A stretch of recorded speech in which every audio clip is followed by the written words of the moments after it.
Exactement, juste après nous, il y aura Mongeville.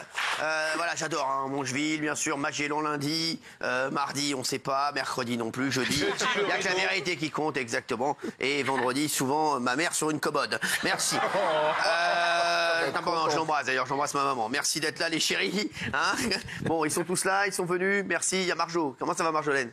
Ça va. Merci d'être là, qui a rentré dans l'équipe, telle une météorite dans l'espace. J'adore. Bon, ça va, ma chérie? Oui. Alors, sachez que Marjo, on s'adore, elle et moi. On se connaît depuis des années.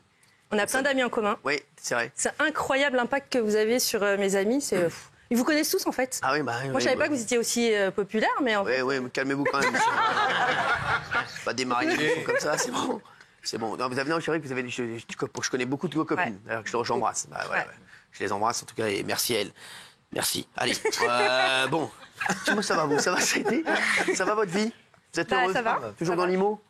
Toujours. Alors, pour l'instant, c'est un peu calme, l'immobilier, Ouais, je sais, ouais. comme tout le monde sait. Ça va repartir, hein? Et bah, c'est cyclique, en fait, l'immobilier. C'est cyclique, bah oui, c'est pour ça que je me recycle un peu dans d'autres domaines. Bah, bien sûr. Bah, donc, c'est pour ça que vous êtes avec voilà. nous aussi.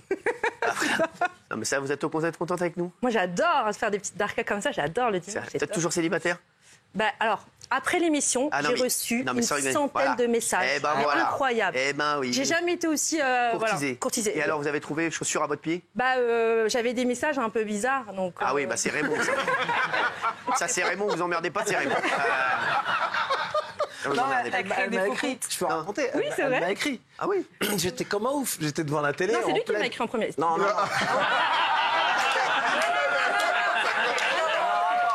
Non, il m'a écrit en premier, il a signé Cyril. Calme-toi. Ouais. Si. Alors, attends, on va raconter vraiment. Je veux d'abord sa version. C'est quoi Raconte parce que l'histoire? j'ai la gorge là. Vas-y, raconte ta version Il m'a d'abord. écrit un message et il a signé Cyril. Ouais. Et entre parenthèses, il me met Raymond. Ah. Donc moi, je sais pas, c'est Cyril ou c'est Raymond l'histoire? Ouais.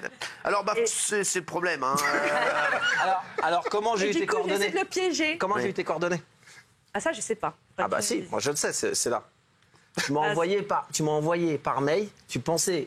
Oh, bah, je raconte, hein. Ah mais non, c'est... Ah, t'as compris maintenant? Voilà, on va comprendre. Elle commence à comprendre qu'il y a écrit en premier. Moi, je te dis, je suis chez moi, je suis en pleine. Alors, attendez. Je suis chez moi, je suis en plaid, je suis tranquillement, je regarde la télévision, je suis tranquille, je fais chier personne, j'ai le plaid jusque-là pour avoir chaud. Et je reçois, je vois Marjolaine. Je suis putain, incroyable, c'est bien ça, qu'est-ce qu'elle veut, Marjolaine? Elle commence à me parler, ça va, machin, ouais, Mais je ça croyais va que et c'était toi? à toi que je l'avais envoyé le Et mail. après, j'envoie Cyril, entre parenthèses, Raymond. Ouais. À bientôt. Parce qu'on est amenés à collaborer Bien sûr, ensemble. bien sûr. Donc, moi, je suis dans le truc.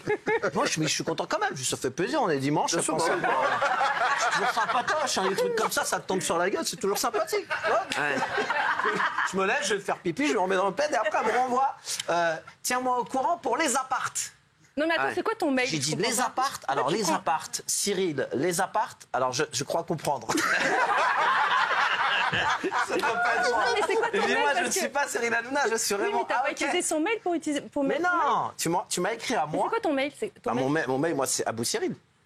Ouais. Mais sauf que t'as vu s'appelle Cyril aussi. C'était lui. Ah ouais. Donc elle croit que c'était lui. Bah, Moi, tout le monde j'étais t'appelait content. Raymond, moi je crois que tu Et t'appelles moi, je Raymond. m'appelle Raymond, Ah c'est ouais. mon deuxième prénom. Non, parce qu'il ne pouvait pas avoir deux Cyril. Ah oui, c'est ça l'histoire. Ok, Ah oui. d'accord. Donc moi, j'étais comme un ouf. Et quand elle a dit, on voit pour les appartes, j'ai vite compris. Si elle m'avait dit un appart, j'étais déjà mort.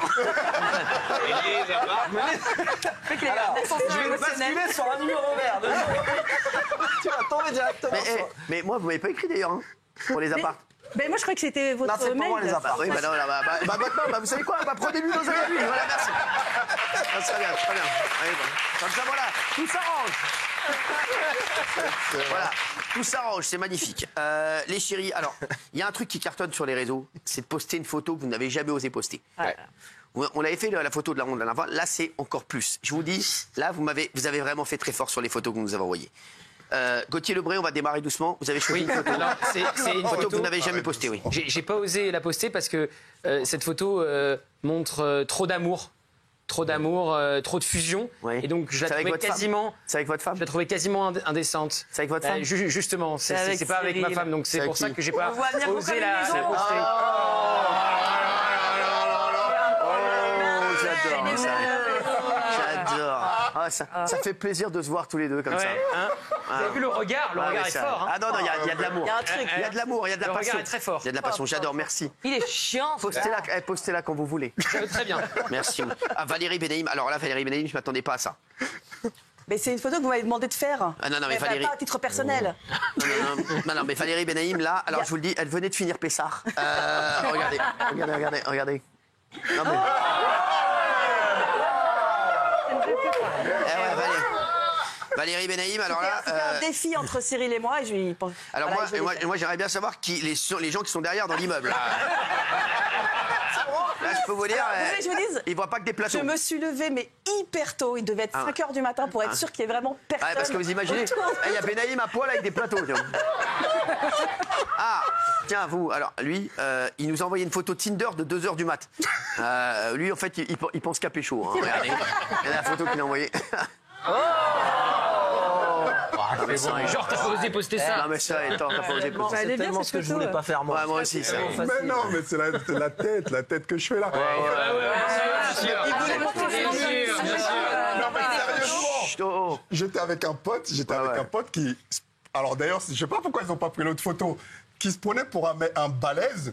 En fait, il est tout queuse. Non. Et il a les bras comme ça, comme un mec super balèze. Tu vois. Et donc, je me foutais de sa gueule. Et en fait, là, voilà, c'est ça. Ouais. À chaque fois qu'il nous demande d'envoyer des photos, Marjolaine. Alors là, la photo. Regardez ce qu'elle a envoyé, Marjolaine. Ouais. Regardez, Marjo, bah, la pauvre, ça va. Hein. Non, il n'y a rien qui va. C'est magnifique. Non. Gilles Verdez, calmez-vous. Non, mais Gilles Verdez, non, mais attendez, les mecs, si tout le monde est sur Marjolaine, dites-le. Non, mais attendez. Non, mais s'il vous plaît, entre Raymond, Gilles, non, mais qu'est-ce qui se passe là? Non, mais j'ai un double menton, j'avais 5 kilos en trop, j'avais le bide, en plus j'ai fait un plat, j'ai bougé. Non, elle est Ouais, bon, ça va, ça Non, passe. mais ça je trouve que c'est honnête en revanche. Ouais, c'est vrai. Grave. Pardon, c'est génial. excuse-moi, mais toi, c'est une honte la photo qu'on voit. La photo que tu n'oses pas poster. Bah Là, oui. au moins, tu te dis, bon, elle se met Exactement. un peu en péril. Là, je suis mieux, j'ai perdu 5 Mais bien kilos. joué. Gilles Verdez, vous allez voir, c'est quelque chose. Hein. Regardez, Gilles Verdez. Gilles. Ah, mais c'est là. Tout est normal. C'est quoi ça? Pareil déguisement, je sais pas.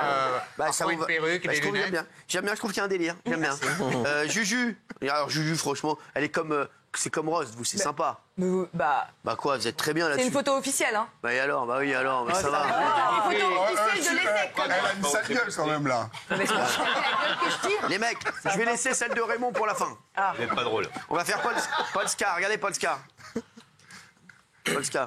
Polska. Ah ouais. Ah, mais c'est pas des photos qu'on peut pas poster, ça. Bah, tout de même, j'étais en train de faire un milkshake et une fois que j'ai revisionné la vidéo, je me suis rendu compte que j'avais une connexion particulière avec la banane. Et du coup, j'ai pas. Ça va, c'est rien de fou, ça va. Ah, oh là là, non mais, vous savez que ça vous va bien? Moi Oui, Elle a une regardez. histoire cette photo. Et puis moi, c'est pas un bluff comme les autres là. Ah, mais qu'est-ce qu'il y a eu? Ça y est. Je suis allé à Marrakech un soir et puis il y a ma femme qui dit, la maman de mes filles qui me dit, va te faire coiffer, t'as les cheveux longs, il est 5h10. Attendez. Ouais. Et là, je vois un coiffeur marocain qui était bourré. Non. Rare pour un Marocain. Il paie l'alcool, le mec, mais grave. Je m'assois, il me met un truc autour de moi et là, il commence à bouger autour de moi. Et la tête de tondeuse, elle saute. Et donc, il me fait un trou, mais ça colle ici, un énorme trou. Et là, je lui dis, putain, non, en plus, j'avais un truc d'En Marche. Le dimanche soir, je devais revenir à Paris. Un trou, ça colle. Je dis, mais on fait quoi? Et là, tout le monde autour de moi, le patron du salon de coiffure arrive et il dit, on va lui mettre du noir, de la teinture. Machin. Et la solution qui a été retenue, On rase. c'est ça. On rase.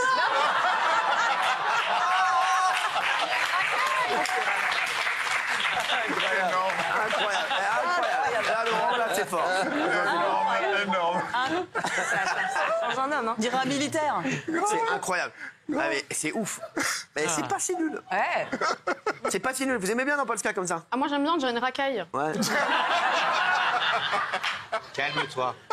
Alors, Raymond. Ah, vous avez dit impostable. Raymond. Ah oui. Vous avez dit ce qu'on peut pas poster. Regardez la photo C'est à de Raymond. l'époque où...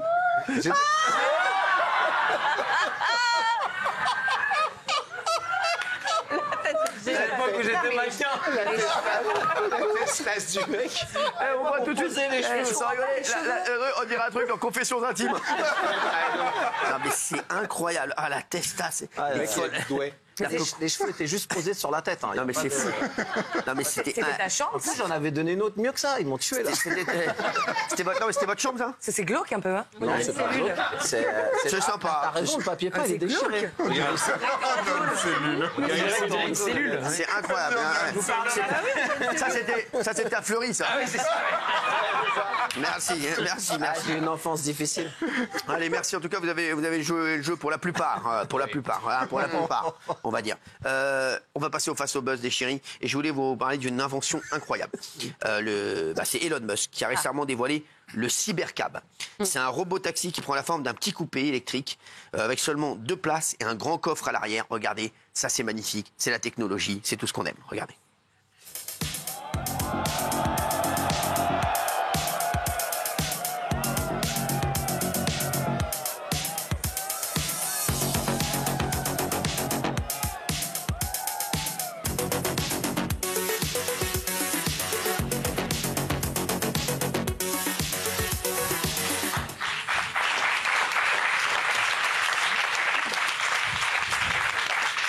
Alors, Sans conducteur, sans volant, sans pédale. Il n'y a rien dans la voiture, elle est toute automatisée. Elle coûterait 27 000 € et lui espère la commercialiser en 2027.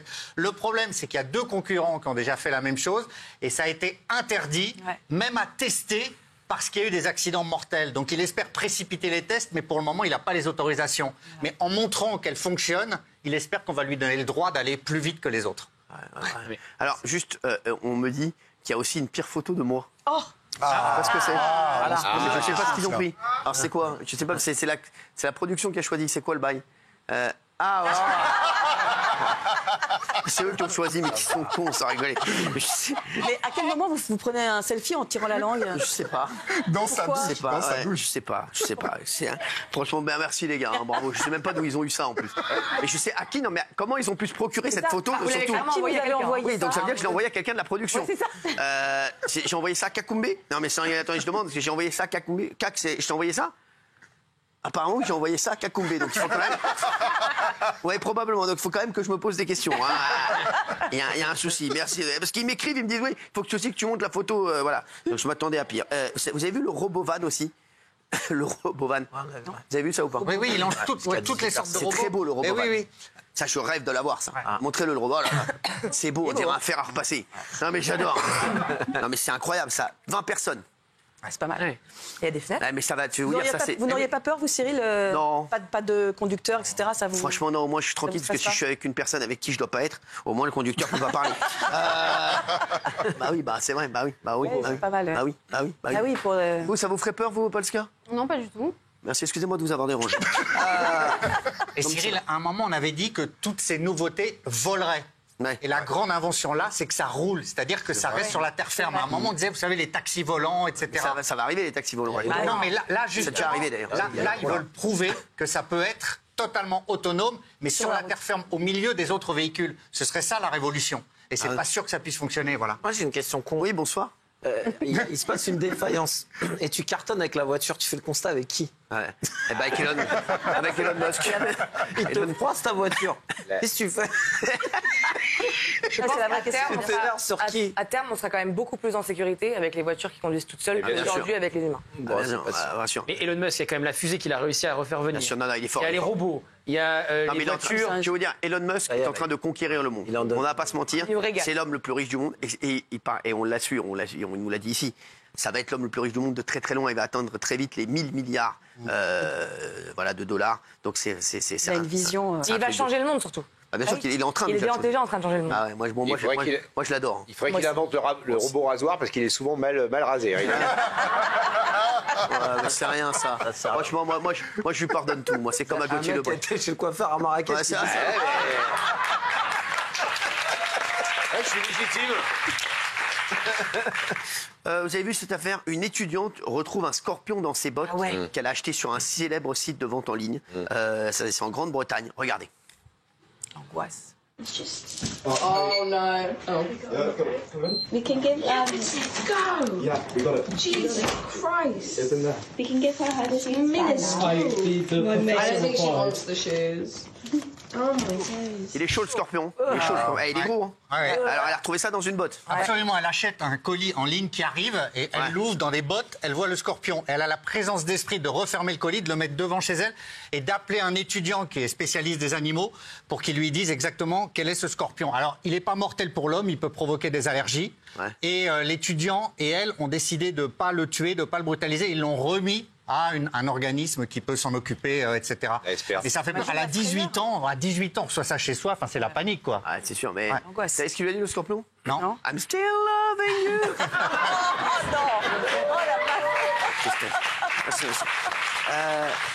Vous avez vu, on se fait beaucoup plus draguer avec une alliance. C'est ce qu'a dit Étienne Daou. Étienne Daou, Week-end à Rome. Afin de coincer la bulle dans ta bulle. Afin de coincer ma bulle dans ta bulle. Est-ce que vous êtes d'accord, Laurent Fontaine? Moi, j'ai été marié une fois officiellement. J'ai pas porté un seul jour mon alliance. Ma femme non plus, d'ailleurs, en vrai. Ah ouais? Pourquoi? Je peux pas répondre à cette question. Je sais pas, parce que c'est l'alliance qu'on s'est mis à la mairie, machin, mais qu'on n'a jamais portée. Ah ouais? Tu me regardes avec une tête. Bah non, mais il y a 34% des hommes qui avouent avoir déjà retiré leurs alliances pour draguer. Non, je sais.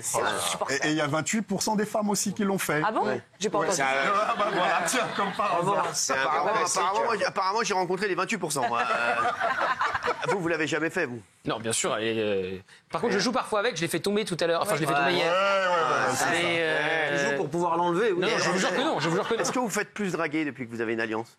Non, pas l'alliance. Est-ce que vous faites plus draguer depuis que vous travaillez avec moi? Voilà, alors ça c'est un autre sujet. Ce qui est amusant, c'est les gens qui ont 30 ou 40 ans de mariage et qu'on les doit boudiner, c'est madame ou monsieur, parfois ça grossit un peu, et que l'alliance, elle est tu peux plus l'enlever après. coincée, que le mec, de toute façon, il peut rien faire. Et tu veux la scier. Mais grave, ça t'arrivera, tu verras. Non. J'ai de la marque. Toi, tu vas prendre 20 kills avec la thune que tu vas te faire. Tu vas prendre 20 kills, tu verras, tu te boudineras.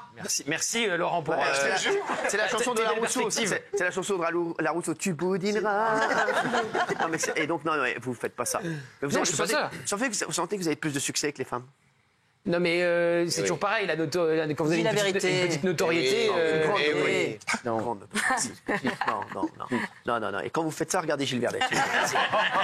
Pas moi, merci. Non, mais les messages sur Instagram, les gens qui vous écrivent... Oh, le salopard. Oh, le salopard. Les gens qui vous écrivent. J'ai pas dit que je répondais. Ah, tu réponds pas? Ah non, je réponds pas. J'en ai 150 des messages par mois.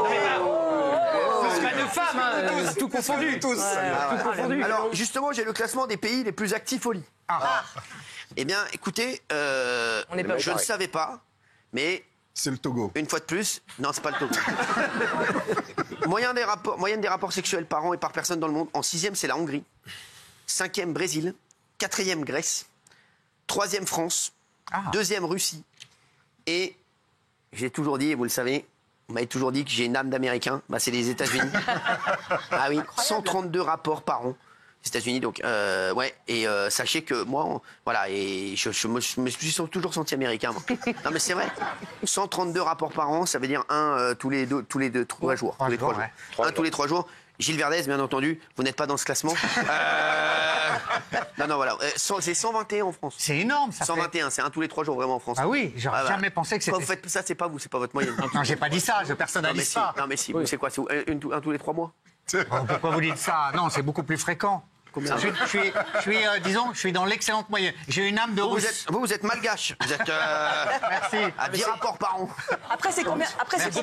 2 fois par semaine, quoi. Combien de fois par semaine? Combien de temps ça... à peu près 2-3 fois par semaine. Oh oui, ça va. 3 fois. Cyril, après, c'est combien de temps ça dure aussi? Parce que nous, on est en avant-dernière position sur le temps que dure la relation amoureuse.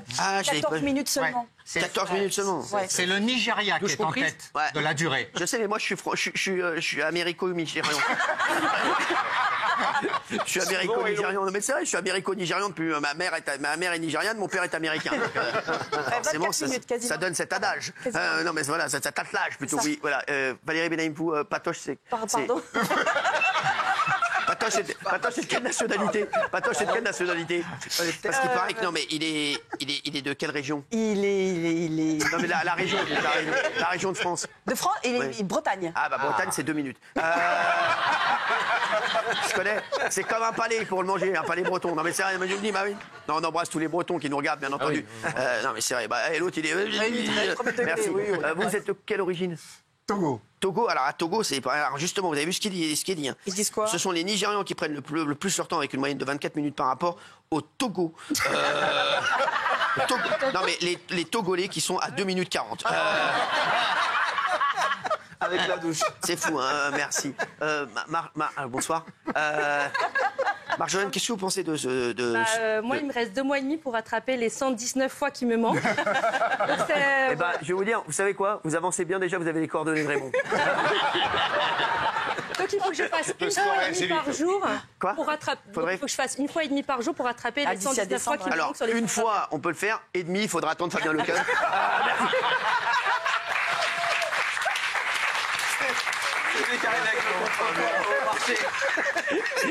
Non, je l'ai fait 2 fois dans l'année. Quoi? Vous faites deux fois dans l'année? Ouais, bah là, Quoi, une fois oui, 2 fois. Ah bah, vous attendez Noël pour revoir les boules. Merci. On comprend. Il n'y a aucun problème, on comprend.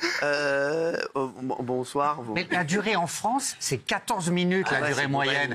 Quand j'ai vu ça, j'ai été scotché. On est les avant-derniers. Mais c'est terrible, c'est d'une faiblesse incroyable. C'est énorme. Évidemment, C'est énorme. 14 minutes. Qui ici ne fait l'amour que 14 minutes? Vous êtes malade, quoi. Il y en a, c'est 2 minutes. Vous voulez que je vous dise la vérité, moi j'ai cru que je m'étais trompé, je crois que c'était 14 heures. Franchement, c'est vrai. Et tu vois, et franchement, j'étais sûr que j'étais dans la moyenne française à 14 heures. Les derniers, c'est les Indiens. 13 ouais. minutes 6. C'est vrai, Les Indiens, ouais, parce qu'ils font ça dans un tipi. Non, mais... Généralement, c'est 5 minutes. Hein. Celui qui pense qu'il faut durer longtemps, il n'a rien compris. Hein, c'est pas... En 3 minutes, des fois, c'est réglé. Hein, Oh non. La femme en 3 minutes. Parlez pour vous. Vous savez pas où vous allez. Mais si tu connais le chemin en 3 minutes. Chez vous cherchez. Ou 1 heure pour chercher. Vaut mieux court et 3 minutes, c'est efficace. trouvé. Vaut mieux court et efficace que long avec un mec qui sait pas où trouver. Et voilà. Tu peux faire 1 Bah, heure bien sûr. et pas trouver le chemin. Hein. Et 15 minutes, c'est déjà. Non, mais un jour, vous dites il faut que ça soit court. Un jour, vous dites on est trop court. Mais Il faut savoir ce que vous voulez aussi. Les mecs, s'il vous plaît, parlez pour vous. Hein. Non, mais c'est pas pour moi. Merci. Non, mais si, parlez pour vous. Nous, c'est Parlez 24 pour heures. vous. Polska. Oui. Oui. Bonsoir. Bonsoir. Est-ce que vous êtes dans la moyenne française une fois tous les 3 jours? Oui, mais après, moi, je suis pas très portée sur le HUC, parce que...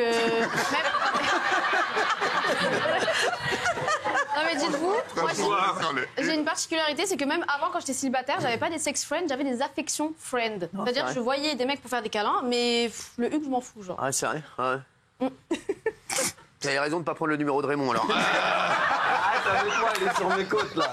Les gens croient en plus. Je suis sur tes côtes. Ouais, c'est vrai que je suis sur tes côtes. Les chéris, alors on va accueillir celui qui est là tous les jours, hein, le samedi et le dimanche, bien entendu. C'est Andrea qui était avec nous. Applaudis.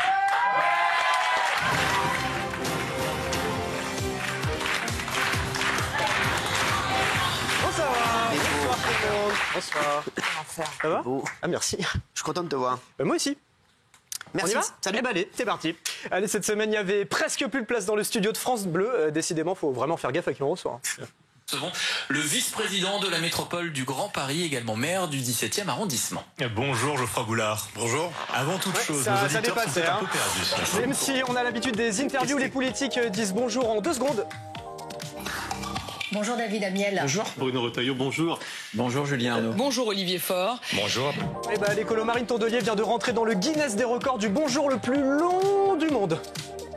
Bonjour Marine Tondelier. Bonjour Ali Badou, bonjour Marion Lourd, et je me permets peut-être un petit mot pour souhaiter un bon réveil à vos auditeurs de France Inter, parce que comme j'ai pas beaucoup de bonnes nouvelles à leur donner dans l'interview, j'essaye de commencer quand même par une note de douceur dans ce monde de brut, mais je m'y engage, gardons l'espoir, gardons le moral, parce qu'on va continuer à se battre, oui, pour des jours heureux, et pour ça, on a besoin de vous.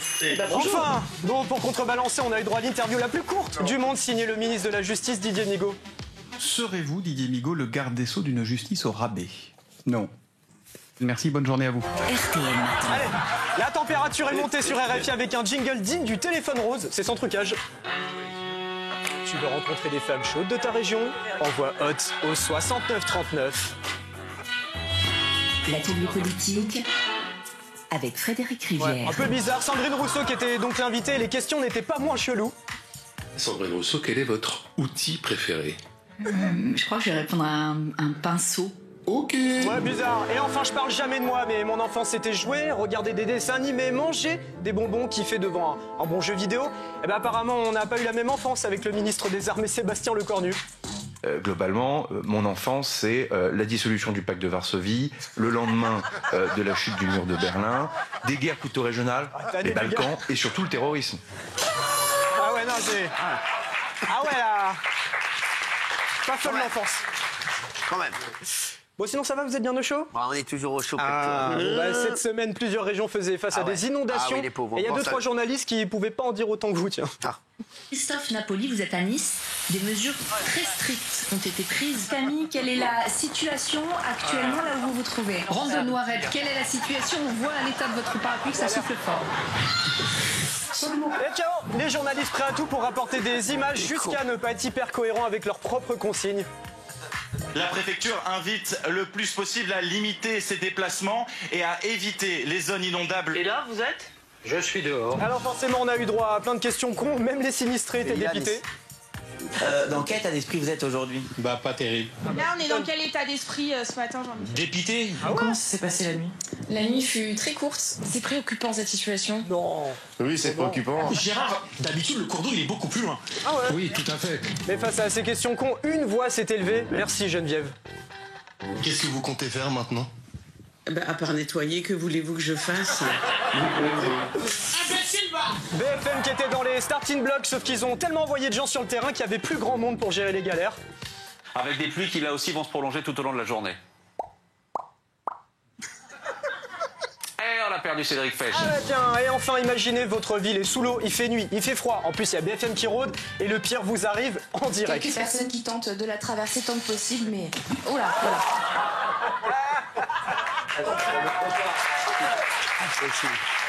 Il fallait forcément que ça filme à ce moment-là. Bon, on est dimanche et on finit avec la MDR, le monde des réseaux, toutes les meilleures vidéos de la semaine à travers le globe. C'est parti. Et on commence en musique à Moscou. Et si vous aviez un doute sur la mort de Michael Jackson, bah là pour le coup c'est sûr.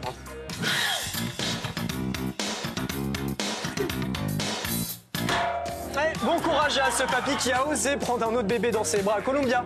Il s'est attiré les foudres.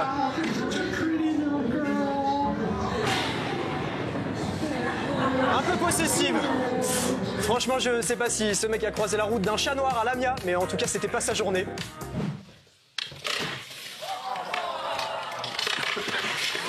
Et allez, si vous avez envie d'arrêter de boire, rien de mieux que les sages paroles de cette femme à Abidjan. Maintenant, on est assez grand, on est assez macho pour comprendre que profiter de sa jeunesse, c'est pas boire de l'alcool tous les week-ends.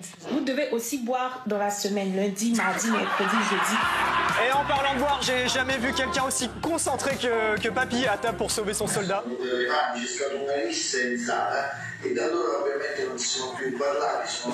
Petit à petit, on y vient. Et enfin, sur Sao Luis, ou n'est pas Spider-Man qui veut la preuve avec ce mec.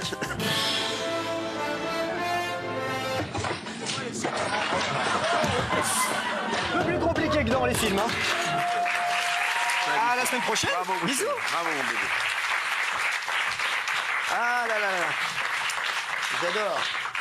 Vous avez vu, j'en ai parlé cette semaine, cet homme qui a jeté son disque dur contenant 475 millions d'euros en bitcoin. C'est incroyable, Gilles Verdet. C'est incroyable. En 2013, il fait le ménage chez lui, il y a 2 disques durs et il les met dans des sacs poubelles. Et il dit à sa compagne, est-ce que tu peux jeter les sacs? Le problème, c'est que dans un sac, il y a un disque dur qui contient 475 millions en bitcoin et dans l'autre, il y a un disque dur qui contient rien. Et sa compagne jette le mauvais sac. Il se retrouve à la décharge. Il ouvre ça le matin, il devient effrayé. C'est en 2013. Et depuis 10 ans, il poursuit la commune du Pays de Galles pour récupérer son sac qui, il en est persuadé, est à la décharge.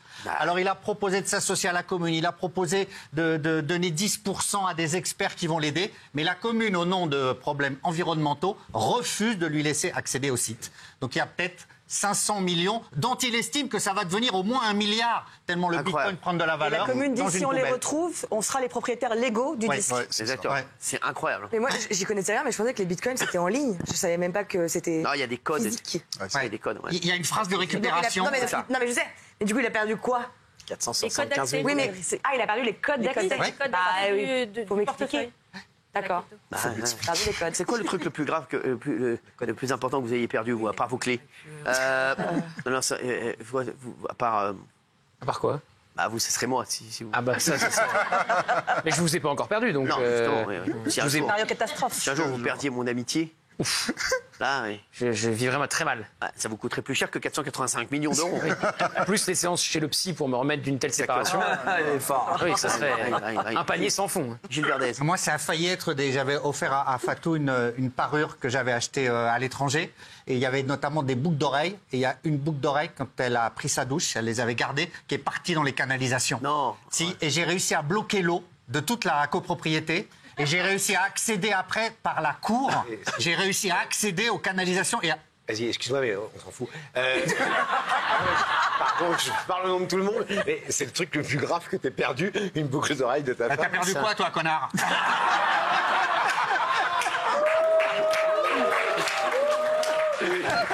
C'est vrai qu'il a raison. C'est ça le truc le plus grave que vous avez perdu. Qu'est-ce que vous voulez perdre d'autre? Non mais franchement, je sais pas votre style.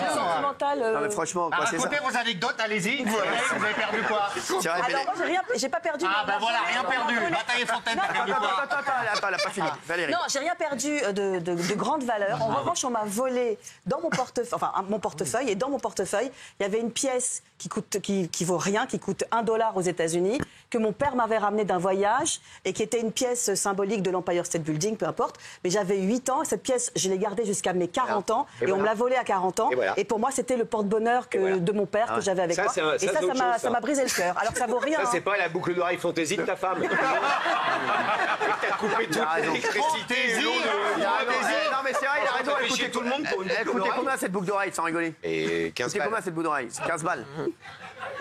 La parure coûtait, je crois, 4 000 euros. Ah, mytho. Ah, quand même. Ah non, c'est le plus beau cadeau que j'ai fait. Ah ouais. J'ai raconté en plus une fois ici. C'était une parure complète et tout. Et alors pourquoi quand t'as retrouvé la bague, la boucle d'oreille, t'aurais dû dire que tu l'avais pas retrouvée, tu l'aurais revendue? Ah non, il en restait une, la pauvre. Et bah alors, tu voles la deuxième et tu vends la parure.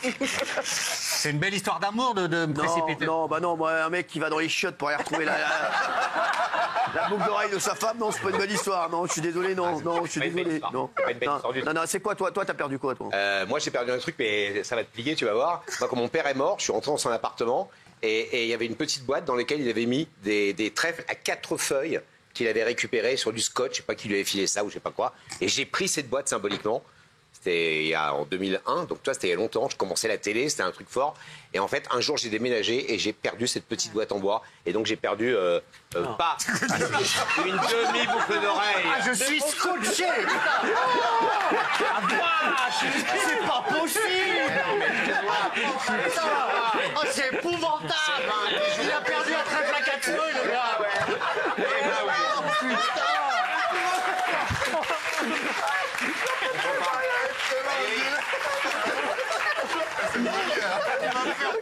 Le gars, il a perdu un trèfle à 45.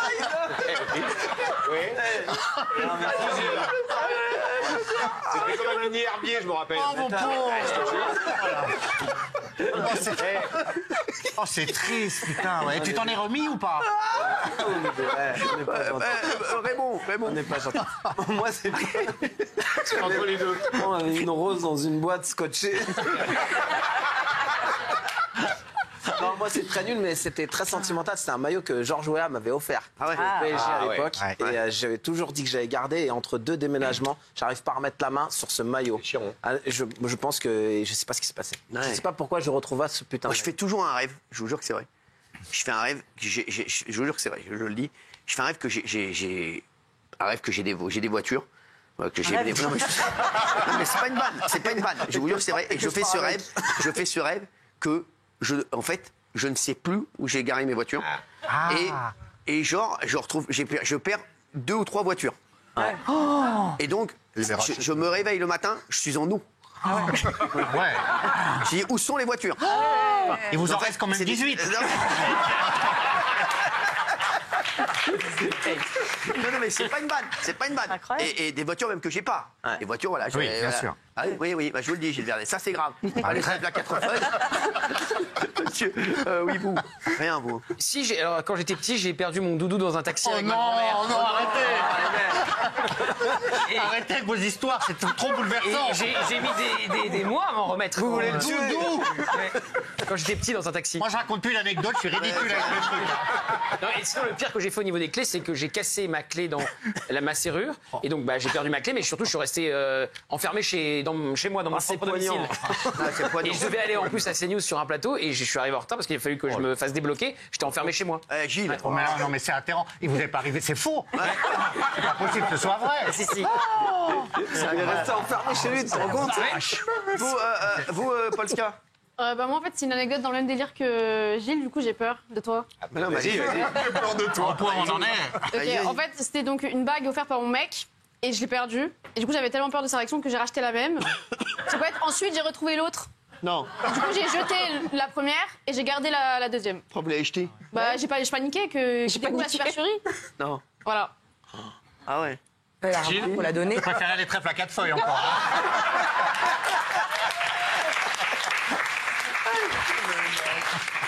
Il a également raison. Vous avez vu la vidéo de ce chat? Les vidéos d'un chat qui sème la terreur dans son quartier. Ah oui. Si vous avez vu ça. Alors, il est surnommé Max la menace, le chat. Il sème la terreur dans tout son quartier. Regardez. Voilà, si c'est lui.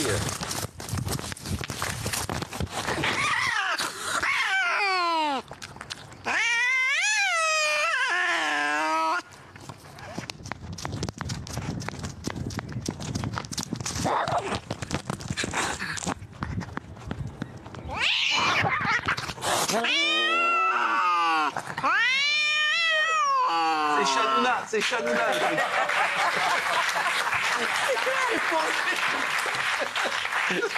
Déjà, c'est Chanouna. Il poursuit tout le monde dans la rue.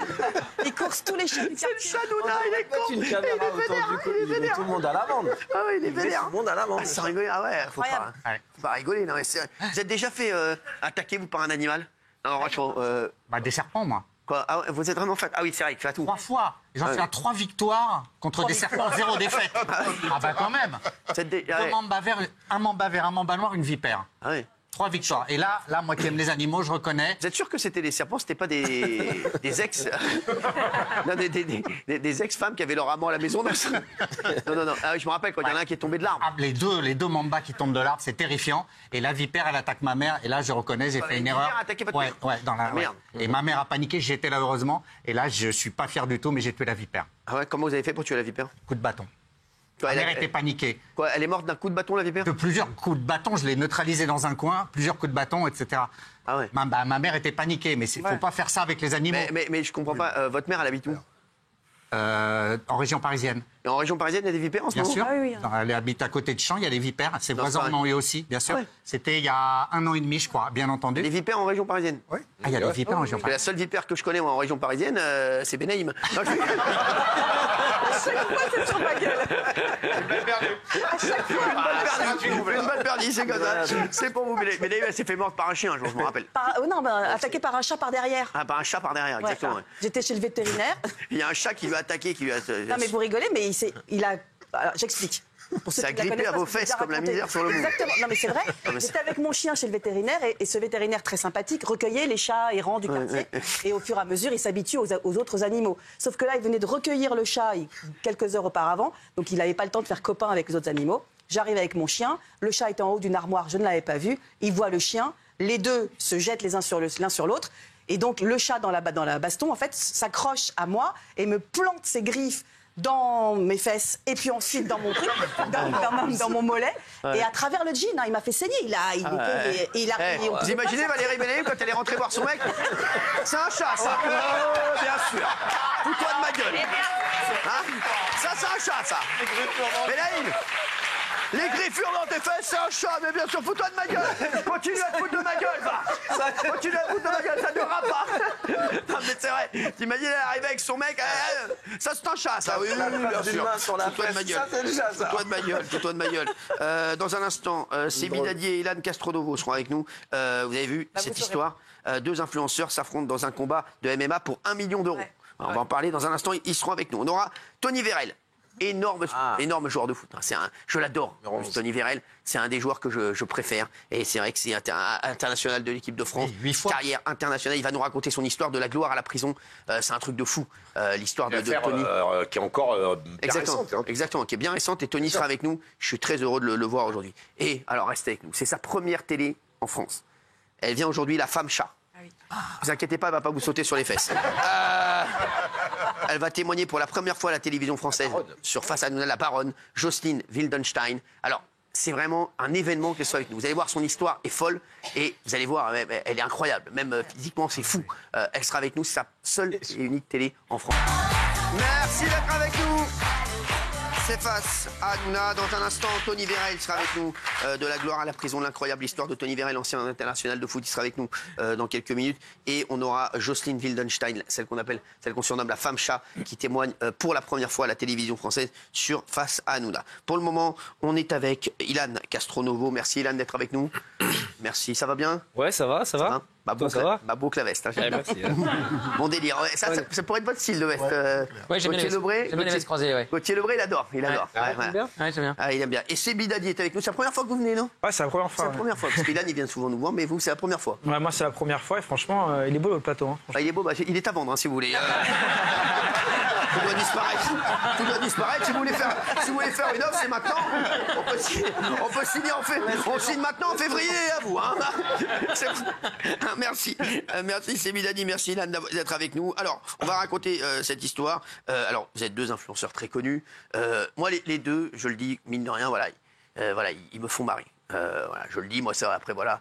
Des histoires, les trucs, moi je suis pas trop les histoires, mais moi ils me font marrer. En tout cas, voilà, vous me faites marrer et vous cherchiez donc un candidat télé-réalité ou un influenceur pour réaliser un combat de MMA.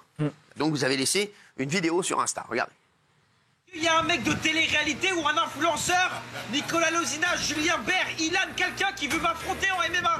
La vie de ma mère, je me suis fait monter en l'air toute ma vie, on m'a volé mon goûter, aujourd'hui j'ai envie de prouver que n'importe quel influenceur en MMA, je le prends. Donc en commentaire, dites-moi qui vous voulez que j'affronte en MMA.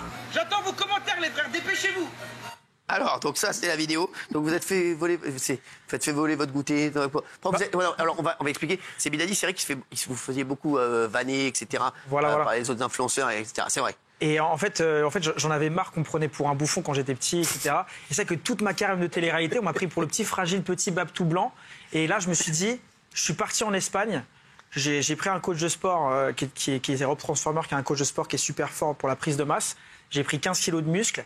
Je me suis mis à la MMA. Je me suis dit, là, je suis costaud, je sais me battre, plus personne ne va me manquer de respect, je vais le montrer. Et je me suis dit, s'il y a un influenceur qui est prêt à en découdre avec moi, bah, je suis prêt et go. Et c'est vrai que moi et Ilan, on a toujours été ennemis. On a toujours eu un truc. Vous aimez pas Ilan et toi? Non, de base, on était meilleurs amis. Ouais. Et après, j'ai fait des bails avec son ex. Ah ouais, bah oui. Et après, quand j'ai fait ça, il avait balancé une rumeur sur moi qui avait un peu. D'accord. On connaît. D'accord, je me rappelle. Et du coup, ben voilà. Ah, donc vous êtes sorti avec l'ex de. Non, des bails. Oui, des bails, oui. Des bails, oui, donc il y a eu des petits bails. On a concrétisé à 50%. Quoi. Voilà, 50%, c'est-à-dire la moitié. Merci. Et donc Sebi Dadi, forcément, il a pas kiffé, c'est normal. Ouais, à l'époque, il n'avait pas kiffé, et puis on était plus jeunes. Oui, mais si c'était votre meilleur ami, bon, voilà. Et donc Ilan mais c'était pas vraiment sa meuf. C'était. D'accord. Non, ça faisait 2-3 semaines, on avait une liste de filles qu'on pouvait toucher, une autre qu'on pouvait pas, et il m'avait pas dit, elle, faut pas toucher. Donc aussi pour ma défense, non parce que vous faisiez des listes, elle on touche pas, elle on peut y aller. On a tous, en gros, entre copains, des filles qu'on préfère que là, on faut pas toucher, c'est la bonne. Ah ouais, d'accord. Ah oui, d'accord. Ouais. C'est fou ça, ouais. On fait pas ça. Le problème, c'est que même si il y a une fille mariée, tu y vas, frérot. Ça, le problème, c'est que tu t'arrêtes jamais. Non, c'est si elle veut. Moi, j'ai du mal à dire non. C'est ça le problème. Moi, j'ai du mal à refuser l'amour. Je te dis la vérité. Jamais, c'est ça le problème. C'est qu'elle soit mariée, même enceinte, je suis sûr que tu y vas, frérot. C'est ça le problème. Tu respectes rien. Non, mais c'est vrai. Et après, les gens, ils balancent des fausses rumeurs sur toi, ils se vengent et après, tu pleures. Et t'as pleuré sur ce plateau ici. Rappelle-toi, il y a. Je vais y aller au combat. Je vais y aller au combat. On va pas rappeler les mauvais souvenirs. Alors, il y a Ilan. Vous lui avez répondu et vous avez accepté le combat. Regardez. Je veux te sortir un contrat, t'as intérêt à le signer. Bastos, c'est le témoin. Là, t'as intérêt à assumer, je te jure. Bah grave. Toi, assume surtout dans la cage. Il n'y a pas de protège-tibia. C'est rien, c'est petit gant. Et dans une cage. Il y a les coudes. Il y a les coudes genoux, il y a tout. Ok, c'est bon. Bagarre de rue, frérot. Donc t'as intérêt à assumer. Ok, c'est bon. Bon, voilà, il a accepté. Alors, donc, c'est 1 million d'euros pour le gagnant, c'est ça? Ouais, en fait, ce qu'on fait, c'est que Seb va mettre 500 000 euros, moi je vais mettre 500 000 euros, et le gagnant repart avec le million. Ah, c'est vous qui allez mettre l'argent? Ouais. Donc, alors, il y a une partie qui est quand même vachement financée par les sponsors, faut savoir. Ouais. De mon côté, après, je sais pas comment la gérer. D'accord. Et vous avez mis 500 000 euros de votre poche? Ouais, c'est vrai que j'ai des sponsors aussi. Et après cette histoire-là, en fait, le combat va nous permettre en vrai de dire, que Ilan, maintenant, ce qu'on a eu dans le passé, maintenant c'est terminé. Tu vois. C'est quand le combat C'est quand le combat? C'est le 26 octobre à Colfontaine en Belgique, donc c'est dans pas longtemps. Là, c'est dans... Je suis à deux doigts de venir. On peut y aller? Je suis à deux doigts de venir. Je vous dis que je suis à deux doigts de Je vous dis venir. la vérité, ce qui va se passer là-bas, ça va être compliqué pour Seb. Parce que je viens déterminer. T'as beau t'entraîner depuis 6 mois, 7 mois, autant que tu veux, faire des vidéos, etc. Là, c'est pas un jeu, là, c'est la vraie vie. Mais juste un truc, tu penses qu'en 1 mois et demi, tu vas savoir te battre? Non, j'ai repris depuis 1 mois et demi, j'ai une grosse prépa. Mais juste, mes couilles et moi, ça va le faire. T'as même... heureusement qu'il n'y a pas Fabien Leclerc dans la cage. Tu perdais 1 million. Là, vous perdiez 1 million. Alors, qu'est-ce que vous pensez de cette idée? Est-ce que voilà, Gilles Verdet? D'abord, ils ont le droit, parce qu'effectivement, il va y avoir, je suppose, du pay-per-view, c'est-à-dire que les gens vont payer pour voir le combat, en plus des gens qui seront là-bas. Ah, moi, je vais payer. Voilà. Moi, je vais regarder. Ça génère beaucoup de recettes, parce qu'il y a des gens qui les aiment, les gens qui les aiment pas. Mais moi, j'ai une question pour Sebi Dadi. Excusez-moi, vous êtes entraîné depuis 1 an, mais vous êtes quand même pas un monstre de puissance, etc. Vous n'avez pas peur de vous faire rétamer en 3 minutes? Alors, j'ai 7 mois de prépa. Ouais, mais bon. Mais par contre, voici par exemple ce que pensent les Français de moi, c'est que je suis un petit babtou fragile. Un peu. Regarde, s'il te plaît, c'est biceps. Ouais. Juste, tu vois. Donc j'ai changé et je vais montrer à la France que j'ai changé et je vais les prendre un par un dans une cage. Aujourd'hui, je suis plus le même. Et je vais le montrer le 26 octobre. Raymond, qu'est-ce que t'en penses, toi? Ouais, c'est du business, c'est bien. Ah, bien sûr, c'est du business. Ils vont rentrer c'est bien, oui. Ils vont se bagarrer, c'est du MMA. Ça existe le MMA, donc ils vont se bagarrer, ils vont faire du business. Déjà, on va faire ça dans la légalité. C'est la première chose. Et en plus, on va pouvoir mettre aussi la lumière sur le MMA. Bien sûr. Parce qu'il faut savoir que c'est pour moi un sport incroyable. Il y a des combattants incroyables et on va surtout pouvoir mettre la lumière là-dessus parce qu'il y a aussi des vrais combats de vrais combattants le jour J et ça permettra aussi de mettre la lumière sur eux. Alors moi j'ai plus de respect pour eux que pour nous malgré qu'on le fasse dans la cage tous les deux. Mais j'ai du respect pour ces gens-là et on va pouvoir tous les deux mettre la lumière sur ce sport. Et moi derrière je démarre un nouveau concept par rapport à MMA parce que le fait d'avoir repris je me suis remis dedans à fond et voilà on va streamer. Est-ce que vous craignez Sebi Dadi? Il peut s'entraîner 20 ans, 10 ans, 50 ans avec qui il veut, avec Stallone, avec Georges Clooney, ça n'a rien changé. Rien du tout. Vous ne croyez pas du tout? Rien du tout. Rien du tout. Mais pourquoi? Parce qu'il a dit qu'il s'entraîne depuis 7 mois. Non, en fait, moi, je suis pas concentré sur ce qu'il fait. Je suis concentré sur moi. Oui. Moi, je m'entraîne dur. Je suis à 2 entraînements par jour là depuis 6 semaines, avec des mecs qui rentrent dans ma tête. Ils me ménagent pas. Je suis confiant. Je peux poser une question à ces deux messieurs là que je connaissais pas avant ce soir. Pourquoi on n'y croit pas? Alors pourquoi on ne croit pas à votre fâcherie, là, à vos engueulades, aux meilleurs amis qui auraient chopé la fille, mais pas vraiment chopé? Non, ça c'est vrai, ça. Oui, mais ça c'est vrai, ça. Non, mais alors peut-être que tu n'as pas suivi, mais j'ai fait un peu les titres à cause de ça. Bien sûr, ouais. Oui, mais je me doute que tu as raconté une story autour de ça. C'est pas un jeu. On va vraiment monter dans la cage. On peut pas faire semblant une fois qu'on va être dans la cage. Je te crois. Aujourd'hui, on peut pas faire machine arrière. Pourquoi? Parce qu'on a quand même, on est associé aussi sur l'événement. S'il y en a un ou deux qui annulent, on doit payer tout l'événement, parce qu'il y a 1500 personnes, il y a toutes les productions, ce qui a été payé. C'est-à-dire que si, admettons, Seb, je sais pas, il se casse le petit orteil ou l'oreille, il va dire j'annule. Ouais, mais l'oreille, c'est mieux. Et il devra payer. Et alors, s'il se casse l'oreille, s'il a besoin de se les faire recoller, il y a la ME. L'aide médicale. Mais pour te dire, on peut plus faire machine arrière. Donc c'est dans 10 jours, c'est tout droit, ligne droite, et on va y aller. Alors, quand il dit qu'il n'y croit pas, Laurent, vous lui dites quoi, Sebi? C'est vrai que nous, même nos followers, ils ont du mal à y croire. Ah ouais? J'ai plein de gens qui me disent, mais Seb, tu vas pas aller dans la cage, ni Ilan, parce que c'est vrai que même Booba et Caris, ils ont dit 1500 fois qu'ils allaient faire un octogone, ils l'ont jamais fait. Et là, oui, ça va être le premier vrai octogone qui va être fait en France et qui va être médiatisé, c'est 2 influenceurs et ça va être moi et Ilan. Et ça, c'est vrai que les gens ont du mal à y croire. Un octogone, c'est un ring pour un ring, oui, et c'est bagarre de rue, quoi. C'est petits gants et voilà. Est-ce qu'il y en a qui sont contre ça? Valérie, qu'est-ce que t'en penses? Non, moi je préfère ça que des insultes sur les réseaux débiles. Je préfère ça que des bagarres de rue, etc.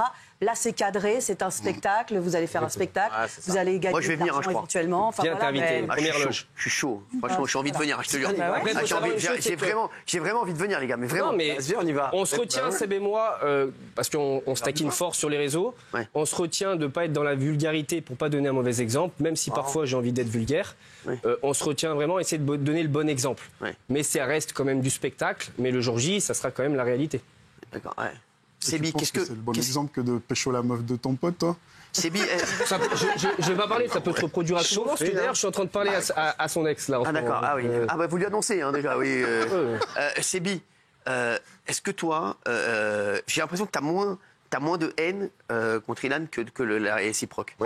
En fait, moi, c'est que, moi, je sais ce qui va se passer le jour du combat. J'ai l'habitude d'être dans ce genre de situation. Et regardez mon visage, ça se voit pas parce que j'ai du maquillage, mais j'ai des bleus sur le visage. J'ai des bleus partout. C'est quoi, c'est des piqûres? C'est du sparring. Ah, je croyais que c'était du. Je fais du sparring. Je le vois à longueur de journée. Il live sur TikTok à longueur de journée. Il a pas un bleu sur lui. C'est normal. Je donne les coups, je les prends pas en fait. Oui, mais en fait, t'es obligé de prendre des coups pour. Non, tu peux aussi. T'es obligé de mettre des coups pour prendre. T'es obligé de prendre des coups pour. Mais ça, tu te fais martyriser dans tes sparring, c'est pas mon problème. Je veux dire. En fait, la seule chose qui va t'arriver, c'est qu'en fait, t'as même pas sparé. C'est pour ça que tu sais même pas ce qui t'attend dans la cage. Ok. Je suis en train de tourner un reportage sur tout ce que je suis en train de faire, toute ma prépa avec les combattants. Sors-le après ta défaite, ça va être magnifique. Il sortira juste après. Et il sortira juste après. Et vous verrez que c'était. Je peux poser une deuxième question? Bien sûr. De Béotian, je connais rien de tout ça. Mais juste, je vais pas à toi plutôt qu'à lui, puisque tu as l'air un peu. Tu te la ramènes un peu, toi. Donc je vais la poser à toi. Tu es sûr de gagner? Lui, je le sens un peu plus tranquille. Ouais. Si tu perds, qu'est-ce que tu vas raconter sur tes followers? Je vais reposer la question. Faut jamais partir gagnant à donf. Cette éventualité n'est pas possible. Mais oui, mais on sait jamais. Non, il n'y a pas d'on sait jamais. Ça, c'est pour les perdants et on sait jamais. Quand t'es un gagnant, tu vas gagner. Voilà. On va le faire dormir. Dans tous les cas. Est-ce que vous pensez pas un instant que vous pouvez perdre? 0 secondes. Impossible. Et c'est la pire chose à faire quand t'es un combattant. Quand t'es un combattant, il faut arriver dans une cage, analyser, méditer, rester sur ton game plan, et il fait tout l'inverse, il va foncer tout droit. Tout droit, tu vas y aller. Comme avec son ex. Et ben tu sais quoi? C'est mythique ça. Juliette, qu'est-ce que t'en penses? Juliette, tu vas avoir la vie de Juliette. Tu vas avoir la vie de Juliette. Très sexy. Ouais. Très sexy. Tu parles de moi? Pas du tout. Et pour toi, je suis Tout le concept est sexy, j'adore. Ça sent la testostérone, on adore. Je voulais savoir en fait quels étaient les pronos. Parce que moi, je vais vous donner les miens peut-être. Ah oui, c'est quoi les pronos? Est-ce qu'il y a des pronostics sur alors ils disent sur les réseaux sociaux que Ilan va gagner. Mais je sais pas, ils m'ont pas répondu. 75% sur les réseaux, ils disent que Ilan va gagner. Non mais TKO à quel round, etc. Ah ça, ils pensent qu'il va gagner. Non mais déjà, donc ils disent sur les réseaux, ils disent que c'est Ilan. Je suis gagnant sur les réseaux. Ouais, à 75%. D'accord. Ouais. Et toi, tu vas déjouer tout ça. Et moi, je pense qu'à 94%, je suis gagnant. Et vous pensez à combien de pourcentage vous êtes gagnant? 200%. Mais est-ce que quand vous étiez potes, vous étiez déjà un petit peu... Voilà, parce que quand on est avec des potes, voilà, il y a déjà eu des... On s'est jamais frotté pour le coup. Pour rigoler, non, jamais, voilà. Et Sébi, toi, j'ai l'impression que c'est une revanche sur la vie, ce combat. C'est une revanche sur la vie, et quand il va arriver dans la cage, il va tomber vraiment sur un os. Ah ouais. Et ça va être dur pour lui. Et là, il va stresser, je pense, il va pas stresser avant le combat, il va stresser les 30 premières secondes, il va se dire mince. J'aurais pas dû aller. J'aurais pas dû aller. Là, il est dans un bourbier, il le sait toujours pas. Vous pensez vraiment que vous êtes dans un bourbier? Ouais. Il peut s'entraîner 2 fois par jour, c'est pas parce que tu t'entraînes 5 fois par jour. Si vous perdez, vous perdez 500 000 €. Ouais. Ah, quand même. Mais justement, je voulais dire, c'est quand même beaucoup plus divertissant. C'est quand même beaucoup plus divertissant que les vociférations sur les téléréalités, etc. Au moins, c'est un truc concret. Il y a de l'argent en jeu. Oui. Tu nous as pas dit à l'instant que tu avais un pronostic? Ah oui, je voulais faire un pronostic. Mais d'où t'as un pronostic? C'est quoi votre pronostic? Parce que juste ce que je ressens sur le Vas-y, dis-nous. Qui tu penses va gagner? Qu'est-ce que tu ressens? Donc, je pense que tu vas gagner. Mais moi aussi. Seb, c'est ça? Ouais. Je pense que tu vas gagner. Vous avez fait en combien de rounds? 3 rounds de 3 minutes. Je pense que tu vas gagner au deuxième round par TKO. Ah ouais, d'accord. Gilles? Mais c'est Bilal, excusez-moi, je vous aime énormément, mais les vidéos d'entraînement qu'on a vues, c'est une plaisanterie. non, Est-ce qu'on peut les voir? Lesquelles donne pas un coup, le pauvre. Est-ce qu'on peut les voir? Il a l'air tout faible. Il faut savoir que la personne avec les gants rouges, c'est un professionnel qui a 21 victoires, 0 défaite en Muay Thai aux États-Unis. Ah ouais. Juste qu'on réalise. Mais pourquoi vous tapez jamais? Mais en fait, il faut savoir qu'il est très offensif parce qu'il peut me contrer. Donc quand je mets le jab, je fonce pas tout droit parce qu'il peut me contrer. Et malgré ça, je le touche. Et vous faites un peu de sol? Alors je suis très fort au sol, au niveau du jiu-jitsu, je suis très bon. Et ça, par exemple, c'est pas de la force. Au sol, au niveau du nettoyage du sol ou vraiment de combat du sol? Parce que ça, le jiu-jitsu. Non, vraiment. Et donc là, Sébi, là, c'est que la boxe. Vous êtes très confiant. Vous entraînez combien de fois par semaine? Je m'entraîne 1 fois par semaine, 2 heures par jour. Je m'entraîne 5 fois par semaine, 1 heure par jour, 5 fois par semaine. Depuis 7 mois. Vous avez pas l'air très Ilan, quand vous le voyez là, sur les vidéos, vous dites quoi? Bah, j'espère que ça va pas être ça le jour J. En plus, ça, c'est des sparring à thème. Ça, c'est un qui donne, un qui reçoit, chacun son tour. Non, mais c'est des à thème, ça. C'est à thème. C'est un qui envoie, un qui reçoit. C'est-à-dire que là, quand il envoie, il sait que l'autre va rien faire en retour. D'accord. Je suis pas super confiant, mais j'aime bien ton pronostic. Ça me permettra encore une fois de plus fermer des bouches. Moi, je pense qu'il passe le premier round, c'est déjà très bien. Pour quelqu'un qui sait peu entraîner. Ils vous disent quoi, vos entraîneurs? Mes entraîneurs, ils savent que je vais gagner. Ah ouais? Vous les payez? Oui, je les paye. Moi, mon coach, c'est le premier Français de sa catégorie. C'est Ilyes Giroun, c'est un pro. Il a 22 victoires, 8 défaites. Donc c'est un des meilleurs et je m'entraîne avec lui depuis longtemps. Je m'entraîne avec les meilleurs au Boxing Squad à Nice. Il n'y a que des pros. Il y a 2 champions de l'ARES. Tu connais Ilyes Giroun? Non, j'ai vu sur une vidéo quand il lui a mis une soumission. Non, mais c'est un des premiers Français. Oui, il m'a mis une soumission en 7 secondes. Non, mais ça j'ai vu. Okay, mais comme c'est un des premiers Français, tu respectes le sport, tu respectes le MMA. Ah, je respecte tout le monde. Oui, ça veut rien dire. C'est pas parce que tu t'entraînes avec Federer que tu vas mettre. Je respecte tout le monde. En revanche, je sais avec qui moi aussi je m'entraîne. Pour l'instant, je reste discret là-dessus parce que ça sera dans mon reportage. D'accord. Je crois qu'il s'entraîne avec Gauthier Lebray. Non, je m'entraîne avec Gilles Verdez. C'est pour ça qu'il est confiant comme ça. Alors, et donc, non mais Ilan, donc, vous sens vraiment, pour vous, il n'y a pas de doute. Non. Je veux pas non plus trop parler parce que pour le coup, c'est la boxe qui parle. Ah, vous l'avez déjà fait, hein. Oui. Ouais, c'est vrai, je vais l'éteindre, c'est la vérité. Je vais pas chercher plus loin. Non, c'est vrai. Non, c'est bon, en vrai, je te jure. Ils vous disent quoi, vos potes? Ouais, ils sont pas inquiets, hein. Ah, ils disent ouais, c'est... Non, mes parents, tout le monde, ils me disent Ilan, c'est bien parce que en plus c'est un sport de combat. Ça m'a recadré. Je suis quelqu'un de base qui dort très tard et qui me lève tard. Et là maintenant, je me couche tôt, je me réveille tôt, je fais ma sieste l'après-midi, j'ai mes 2 entraînements par jour, je suis cadré. Ça m'a redonné une super hygiène de vie. Donc je suis content. Ouais, franchement, ça m'apporte que du positif le sport. Et vous, ils vous disent quoi, vos potes? Moi, mes potes, ils savent que, par exemple, là, ils donnent des indices qui prouvent que.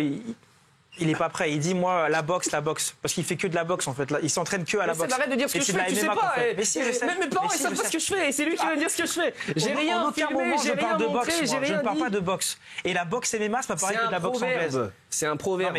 Tu sais, c'est une expression.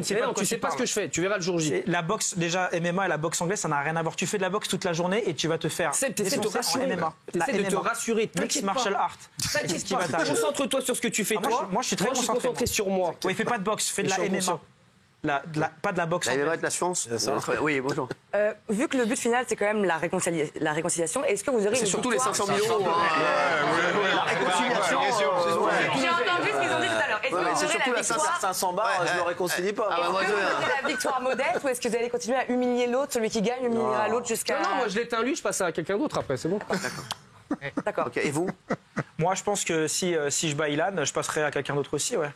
Maintenant, c'est pas facile de Après, il y aura peut-être une revanche, on sait pas. On en a parlé, de se dire. Je pense dans la logique des choses. Après le combat, moi, j'aimerais prendre quelqu'un qui n'est pas du tout du métier de l'influence. Et après, peut-être faire une revanche avec sa boîte. Voilà, mais déjà, tu penses que tu vas prendre quelqu'un qui fait du MMA depuis un amateur, il va te défoncer en 2 minutes. T'es trop confiant. T'as déjà fait un sparring contre un amateur, un mec qui a fait un monde MMA? Non, j'ai rien fait. En fait, je fais de la danse depuis un mois. Tu fais que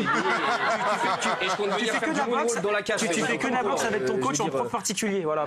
Et pour vous dire, j'ai une anecdote. Je sais où est-ce qu'il s'entraîne, à Mantes-la-Jolie, à l'Héritage. C'est ça, tu t'entraînes là-bas? Non, je m'entraîne à plusieurs endroits, mais je m'entraîne là-bas. Donc à plusieurs endroits. Et il prend des profs particuliers où il tape dans les pads et il fait ça toute la journée. C'est-à-dire qu'il ne s'est même pas entraîné sur quelqu'un. Il ne sait même pas s'il est bon ou pas. Il est très mal informé. Il est avec un prof particulier toute la journée, comme une petite star. Pourquoi, Laurent, tu le défends à chaque fois? On dirait que son fils. Il est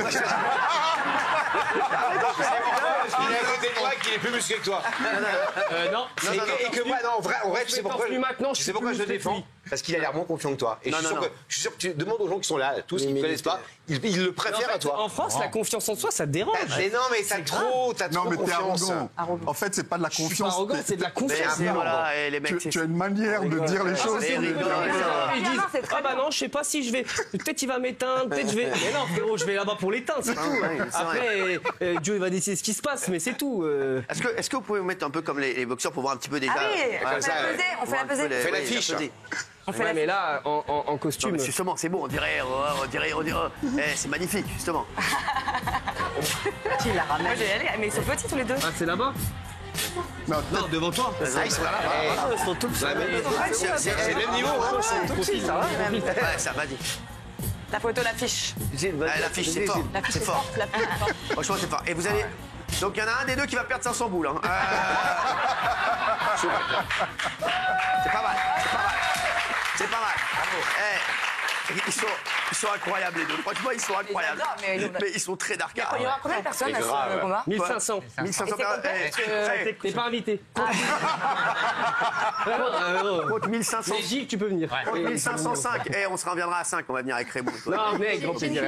Vous êtes tous invités. J'ai une question pour les deux. En fait, juste la fille pour qui vous battez pour 1 million d'euros, elle sera là? Non, parce que moi, je vais la rencontrer. C'est vrai qu'il est. Elle a raison, c'est vrai. La rancune. Non, c'est. Elle sera là ou pas? Non, c'est dans le passé. Ah, donc elle vient même pas en plus pour ça? C'est dans le passé. Ah, je veux vraiment la rencontrer. Il est temps de passer à autre chose, mais il est temps de mettre un point final à cette histoire. Alors, si vous aviez un dernier mot à dire, Sébi. Moi, je dis, Ilan, sois prêt. Et la confiance, ça paie pas toujours. Voilà ce que j'ai à dire. Il a raison. Et l'habit ne fait pas le moine. Attention, l'habit ne fait pas le moine. C'est ton fils caché en fait. Mais franchement, mon fils adoptif. Ou alors tu t'es aussi fait voler ton goûter quand t'étais petit. C'est Sébi Fontaine. C'est vrai, c'est votre. Ilan, qu'est-ce que vous avez à lui dire, Sébi? Bonne chance. Ah non, c'est tout. Et vous allez redevenir pote après, c'est sûr ou pas? Oui. Bah, comme je vais prendre 500 cash, je suis pas sûr, mais en tout cas sur le principe, ouais, pourquoi pas, ouais. Mais 500K, c'est énorme quand même. C'est beaucoup, hein. Vous avez fait comment pour retrouver l'argent? Vous l'aviez? Moi, les placements de produits. Les placements de produits, ouais. Ah, vous avez fait quoi? Moi, j'ai pas été comme tous les autres influenceurs. J'ai vraiment mis de côté. J'ai investi dans l'immobilier à Miami, donc j'ai fait les choses intelligemment. Et vous aviez 500 000 comme ça sur le compte direct? Ouais. Ouais. D'accord. Et vous, Ilan? Ouais, pareil. En fait, de notre génération, Seb et moi, pour dire, c'est pas. Mais on est les seuls qui avons un peu. Il y a encore de l'argent dans l'influence. Bien géré sa barque. On a tout coffré, on a tout investi, on n'a rien dépensé. À l'époque, on se partageait le beurre à 5 euros. Ah ouais. Et surtout qu'il y a encore de l'argent. Les gens, ils pensent que les influenceurs, on est éteints, qu'il n'y a plus d'argent. Mais il y a encore beaucoup d'argent pour les influenceurs aujourd'hui. Ça dépend lesquels. Vous gagnez combien par mois? Oula, moi. À peu près. Moi, franchement, en rente ou en cash? En cash. Cash flow? Non, enfin, ce que vous gagnez de l'influence. Ah, moi, honnêtement, je suis dans les 6 chiffres. De toute façon, je m'en fous, je peux le dire, parce que de toute façon, je suis pas fiscalisé. 100 000 euros par mois? Je suis au moins un minimum, ouais. Minimum à 100 000 euros par mois. Après, c'est pas mes publicités qui me font gagner ça. C'est que j'ai plein de business. D'accord. Mais dans le sens que, en fait. Vous gagnez aujourd'hui plus de 100 000 euros par mois? Aujourd'hui, je manage des influenceurs. C'est risqué de mettre 500 sur le. Garçon intelligent, ça se voit. Je manage des influenceurs. Mais le mec, il en a là-dedans, quoi, ça se voit. En fait, je manage des influenceurs et des influenceuses qui font du contenu exclusif. D'accord. Et j'ai du Airbnb que je fais tourner à Miami. D'accord, ouais. Et toi, Ilan, tu gagnes combien pareil que lui? Moi, ça va très bien. Bah, ça dépend des mois. Moi, c'est variable. Ouais. Mais on est entre 50 et 100 par mois. Ah, ouais. Mais après, j'ai une autre activité aussi qui est pas mal. D'ailleurs, je voulais t'en parler si tu veux. Non, j'ai un club privé automobile.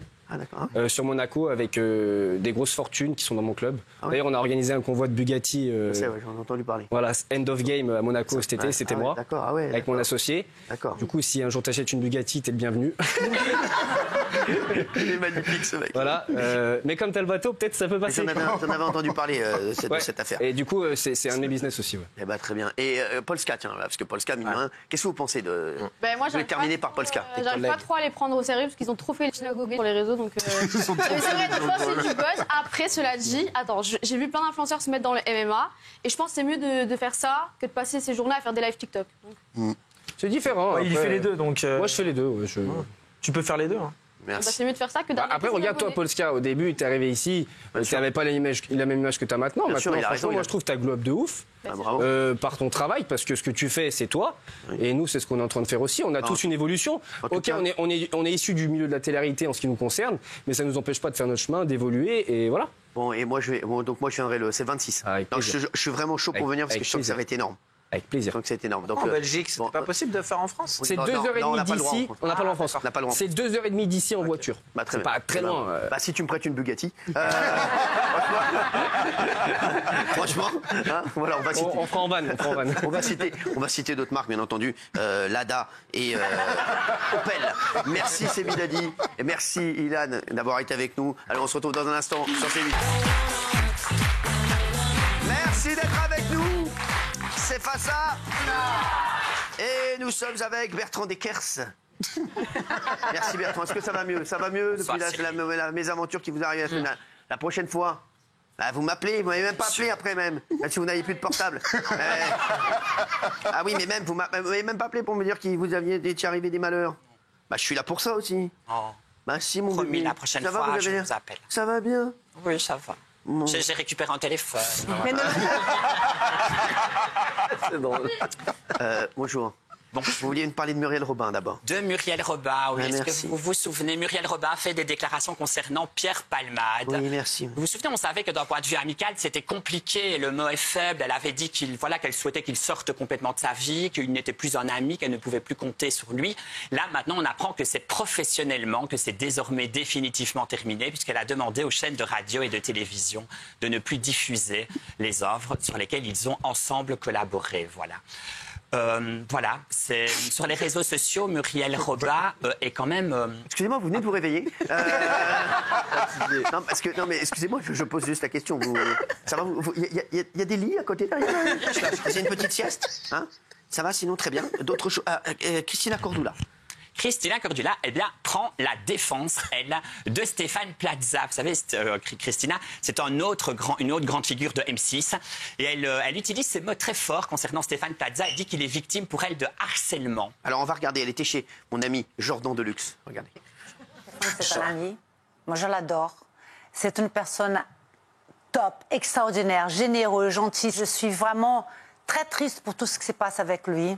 Ça l'affecte beaucoup. C'est de l'harcèlement, qu'est-ce qu'il vit là, c'est pas possible. Par rapport à Laissez-lui se défendre, laissez-lui dans la justice et se défendre. Mais bien sûr que je peur pour lui, bien sûr que je me fais des soucis pour mon ami. C'est injuste parce que on peut détruire la vie de quelqu'un psychologiquement à cause de ça. Ouais. Donc c'est très très grave. Alors c'est vrai que c'est tous ceux après. Bien sûr, on pense d'abord aux victimes, on attend de savoir le jugement, mais tous ceux qui connaissent Stéphane Plaza, c'est vrai qu'on le sait, on l'adore. Hein. Voilà, moi, c'est aussi un pote que j'aime et que j'adore et j'espère. Et bien entendu, j'attends le verdict, mais en tout cas, bien sûr, on croit les jeunes filles qui ont pu vivre des moments difficiles, mais c'est vrai que, voilà, en tout cas, moi, je ne le connais pas dans l'intimité, Stéphane Plaza, mais c'est un pote que j'aime énormément, en tout cas. Elle dit qu'elle s'inquiète parce qu'on sait que psychologiquement, il va mal, puisqu'il a demandé pour que le procès soit ajourné. Après, Valérie va vous dire, et elle aura raison aussi. Non, il faut laisser évidemment faire la justice, mais je pense aussi aux jeunes femmes qui ont porté plainte. Absolument. Et donc on attend le verdict, mais c'est vrai que c'est quelqu'un que vous le savez, je me suis jamais caché ici, que j'aime énormément, qui est vraiment un pote. Voilà, je l'adore. Je gère très mal mes finances, je n'ai rien de côté. Harry Roselmack, pareil.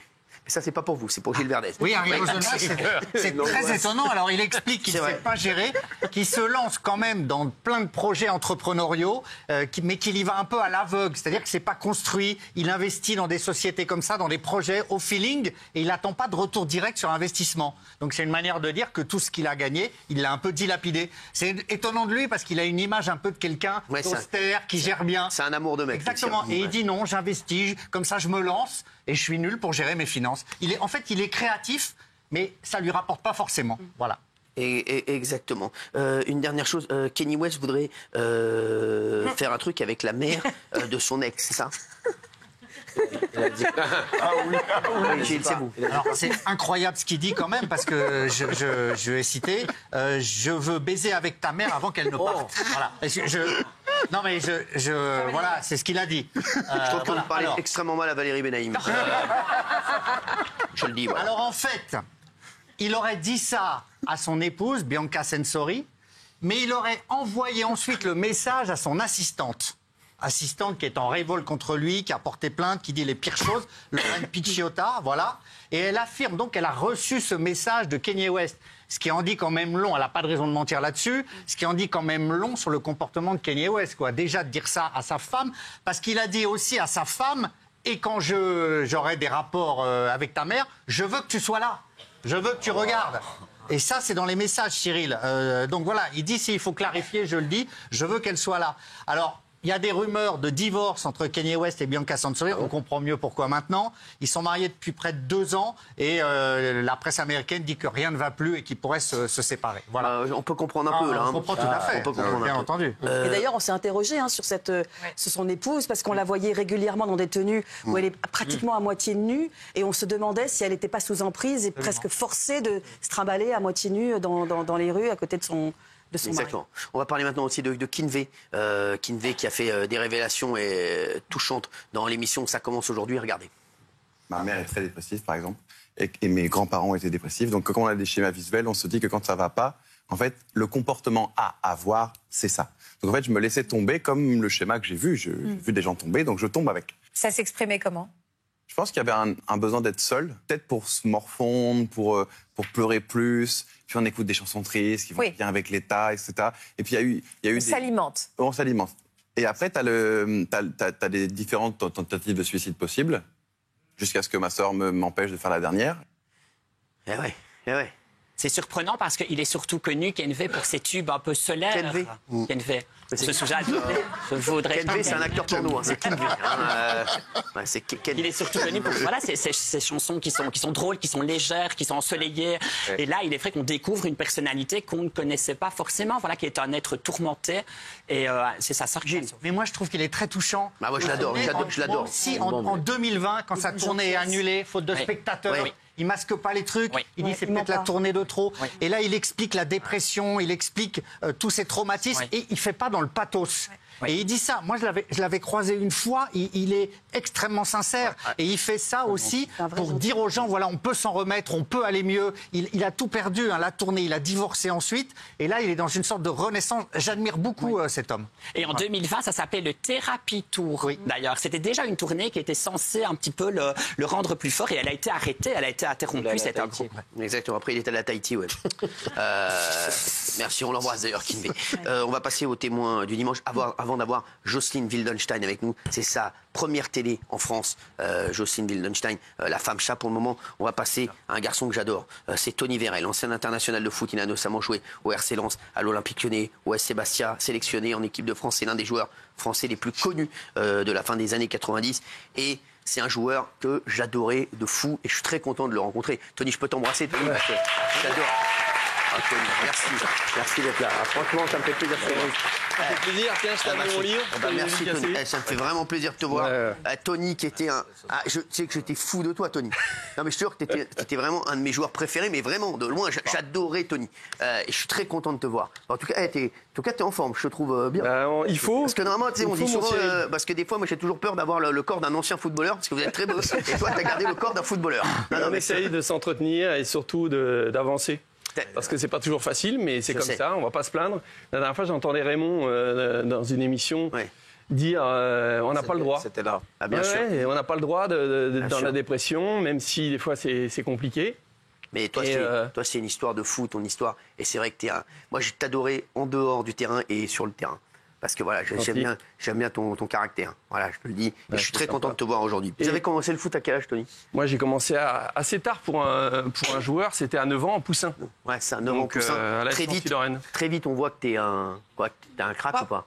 Pas vraiment. En fait, ma caractéristique à moi, c'était la combativité. C'est ça. J'étais un combattant. D'ailleurs, dans le livre, il y a une photo où je suis tout petit. C'est un tournoi de poussins. On joue contre l'Allemagne. C'était juste après Allemagne-France en 82. Le super match du SL où on doit tous les jours être en finale. Exactement. Et je suis rempli de boue de la tête aux pieds. Et en fait, ce jour-là, c'est moi le héros du match alors que j'ai pas marqué. Je suis défenseur. Mais je me rappelle. T'étais défenseur. À l'époque, j'étais arrière droit. C'est ça. Et après, tu es devenu attaquant. C'est vrai que après, j'ai screené mon entraîneur pour devenir attaquant. Et un jour, il en a eu marre. Il a dit écoute, tu m'embêtes. Allez, va devant. Tu vas voir que c'est tellement dur qu'il y a. Et ce match-là, on gagne 1-0. C'est moi qui marque. Donc comme là, quoi, la vie. Et après, c'est parti. Moi, je suis un passionné. Moi, je viens du milieu amateur. Mon père s'occupait pendant 20 ans. Il a été entraîneur, président d'un club. On vivait tous les week-ends à travers le foot. On n'avait que ça pour nous. Donc même les week-ends où il n'y avait pas de match, on se faisait chier. C'est ça. Excuse-moi de te le dire comme ça. Mais... Et en fait, moi, je baignais dans le foot. J'avais la chance d'aller m'entraîner donc avec mon club. Et j'avais cette bouée d'oxygène avec le club de mon père. Je m'entraînais avec des seniors alors que j'avais 10-11 ans. Et dans les vestiaires, c'était la camaraderie, c'était l'échange. Autant mon club, j'étais à l'AS Nancy-Lorraine depuis Poussin, il fallait être meilleur que l'autre, c'était la compétition, c'était ça. Alors qu'avec avec mon père, dans l'équipe de mon père, c'était l'amusement, quoi. Et donc, j'ai jamais ressenti une pression de devenir ci, de devenir ça. Ça s'est fait tout que seul. du plaisir. Ça s'est fait tout seul. Alors, vous avez joué en 99, vous avez rejoint le club de Lyon. Et est-ce que c'est vrai que Lyon a refusé de vous échanger contre Cristiano Ronaldo? Ça, c'est une histoire qu'on me répète souvent. Et elle est anecdotique, mais elle est sympa parce que bon, quand on sait ce qu'est devenu Ronaldo, en fait, c'est l'entraîneur qui était au Sporting de Lisbonne à l'époque était un entraîneur que j'avais eu à l'AS Nancy-Lorraine. Et moi, ça se passait plus ou moins bien avec Lyon. Donc, il m'appelle en me disant, écoute, est-ce que tu veux pas venir? Par contre, nous, on n'a pas d'argent à donner au club. Et Lyon, il me restait 1 an de contrat, donc eux, ils voulaient de l'argent, quoi. Et il me dit, par contre, on aimerait bien t'échanger contre 2 joueurs. Et quand il m'a cité le nom de Ronaldo, moi, à l'époque, c'était Ronaldo, le phénoménal, le Brésilien. Je lui dis en rigolant, on veut m'échanger contre Ronaldo? En fait, plaisantant, bien sûr. Et en fait, c'était encore plus. C'était Cristiano. Cristiano Ronaldo. Cristiano qui deviendra, l'immense joueur qu'il est devenu. Et donc, c'était marrant, quoi. Vous avez eu combien d'années de carrière? J'ai eu à peu près une vingtaine d'années de carrière. Équipe de France aussi. Oui, 8 sélections. 8 sélections. Exactement. Gilles, c'est ça, tu connais Tony? Absolument, 8 sélections. Bah oui, c'est sa combativité. L'icône de Lens aussi, Lens champion de France. Avec dans le stade, les gens chantaient pour Tony. Bah oui, c'est toute une époque incroyable. Tony, c'est un rêve, quoi. Ta vie, c'est un... Ah, moi j'ai vécu. C'est pour ça que je reviens à ce que disait Raymond la dernière fois, et bravo. Je veux dire, nous, on n'a pas le droit de se plaindre. Moi, je suis un privilégié. Moi, j'ai eu la chance de vivre un rêve toute ma vie. Donc, moi, même si des fois, il y a des choses qui sont dures, et on en parlera certainement après, je suppose qu'on va y venir, mais je veux dire, c'est pas grave. Je veux dire, moi, j'ai eu tellement d'années de plaisir, de bonheur à faire ce que je rêvais de faire tous les jours, que j'ai pas le droit de me plaindre aujourd'hui. Vous avez quel âge, Tony? 51 ans. Ah ouais, il est magnifique. Hein. Attends, magnifique. J'ai caché derrière la veste. Non, t'es bien là, t'es bien. Alors, bien sûr, vous avez gagné beaucoup d'argent, forcément. J'ai eu la chance de gagner beaucoup d'argent, puisque c'était juste après la Coupe du Monde. Enfin, c'est là que les salaires ont explosé. C'est devenu même... Aujourd'hui, c'est devenu quasiment indécent, quoi. Je veux dire, et c'est pour ça que je peux comprendre certaines fois. Moi, je suis un ancien footballeur, donc je critiquerai jamais mes coéquipiers ou mes collègues. Mais c'est vrai que des fois, quand on voit certains salaires, et j'en ai fait partie, donc je ne vais pas cracher dans la soupe. Sans indiscrétion, à votre prime... 120 000 euros. Combien? 120 000 euros par mois? 120 000 euros. En fait, quand je suis arrivé à Lyon... Franchement, c'est comme un influenceur. Donc, vous étiez l'attaquant de vedette de Lens. C'est 35-40 buts par saison. Ah oui, je sais. Attends, c'est énorme. Un peu moins, t'es gentil, Raymond. Non, tu veux que je te dise? Je t'en mets 45. C'est pour moi, c'est que... À Nancy, c'est ce que tu mettais par saison. Oui, en fait, comme j'ai toujours dit, si je devais refaire la même carrière que j'ai fait en gagnant le SMIC, je re-signe tout de suite. Bien sûr. Plutôt que d'avoir un poste plus élevé, avec un salaire plus élevé, mais avec d'autres responsabilités, j'ai fait toute ma vie ce que j'adorais de faire. Donc, Tony, en 2011, professionnellement, ça semble un peu plus compliqué pour vous, comme vous nous le dites, en 2011. Vous retrouvez mêlé à une affaire de tentative d'assassinat. C'est vraiment une histoire de fou. Moi, quand j'ai entendu l'histoire, je pensais à vous, forcément, Tony, parce que voilà, vous étiez une de mes idoles. Donc forcément, je pensais à vous. C'est en 2011. Vous êtes avec l'un de vos frères, c'est ça? C'est en boîte de nuit? Non, en fait, ce qui s'est passé, c'est que j'étais dans mon lit à 3h du matin. Ah, d'accord. Donc aujourd'hui, les gens retiennent ce qu'ils ont entendu. La première fois, vous parliez d'Harry Roselmack, je suis passé à une heure de grande audience sur une chaîne très populaire, enfin, moins que vous, bien sûr. Mais en fait, voilà, on a dit des choses qui n'étaient pas vraies. C'est quoi l'histoire? Parce que l'histoire est folle. C'est simple. Elle est incroyable. Je suis dans mon lit à 3h du matin, je reçois un coup de fil et mon petit frère paniqué qui me dit je me suis fait rouer de coups. Voilà, enfin il le dit pas aussi calmement que moi. Et en fait, vous sortez de votre lit, vous êtes complètement paniqué. Qu'est-ce qui se passe? Donc il me dit je suis dans une boîte de nuit sur le parking et le parking de cette boîte de nuit est à 900 mètres de chez moi, à 900 mètres à vol d'oiseau. Donc qu'est-ce que je fais? Je prends ma voiture et je fonce. Sauf que ça se passera pas aussi bien que je l'aurais voulu. Je l'ai dit ça. C'est quoi? Qu'est-ce qui s'est passé avec votre frère? En fait, Mes frères se sont... Allez-y. Il y a 2 des frères. Les Vérel, c'est une fratrie très soudée. Ouais. Il y a 2 des frères qui sont en boîte de nuit. Vous êtes combien de frères 6 frères et une sœur. Pas oublier la sœur. D'accord. Donc il y a 2 jeunes frères qui sont en boîte de nuit et apparemment, parce que les versions sont différentes, mais ça se passe mal avec 3 vigiles qui les frappent. Donc ils se retrouvent sur le parking. Voilà. Et les massacrent. Voilà. Ils sont fait... vraiment massacrés. Surtout un de mes petits frères. Genre, vraiment, quand vous arrivez, vous le voyez en son. Oui, en fait... Termine, Gilles. Mais... Donc, à ce moment-là, ils sont sur le parking, ils appellent d'autres frères qui arrivent. Et là, il y a, sur le parking, altercation, coup de feu.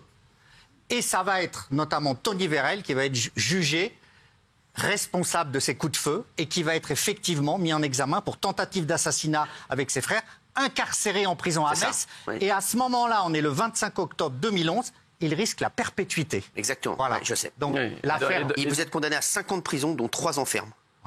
Non, parce qu'on a fait appel. Oui, ça, justement, au départ. Au départ, voilà. Quand on passe, ça nous tombe dessus.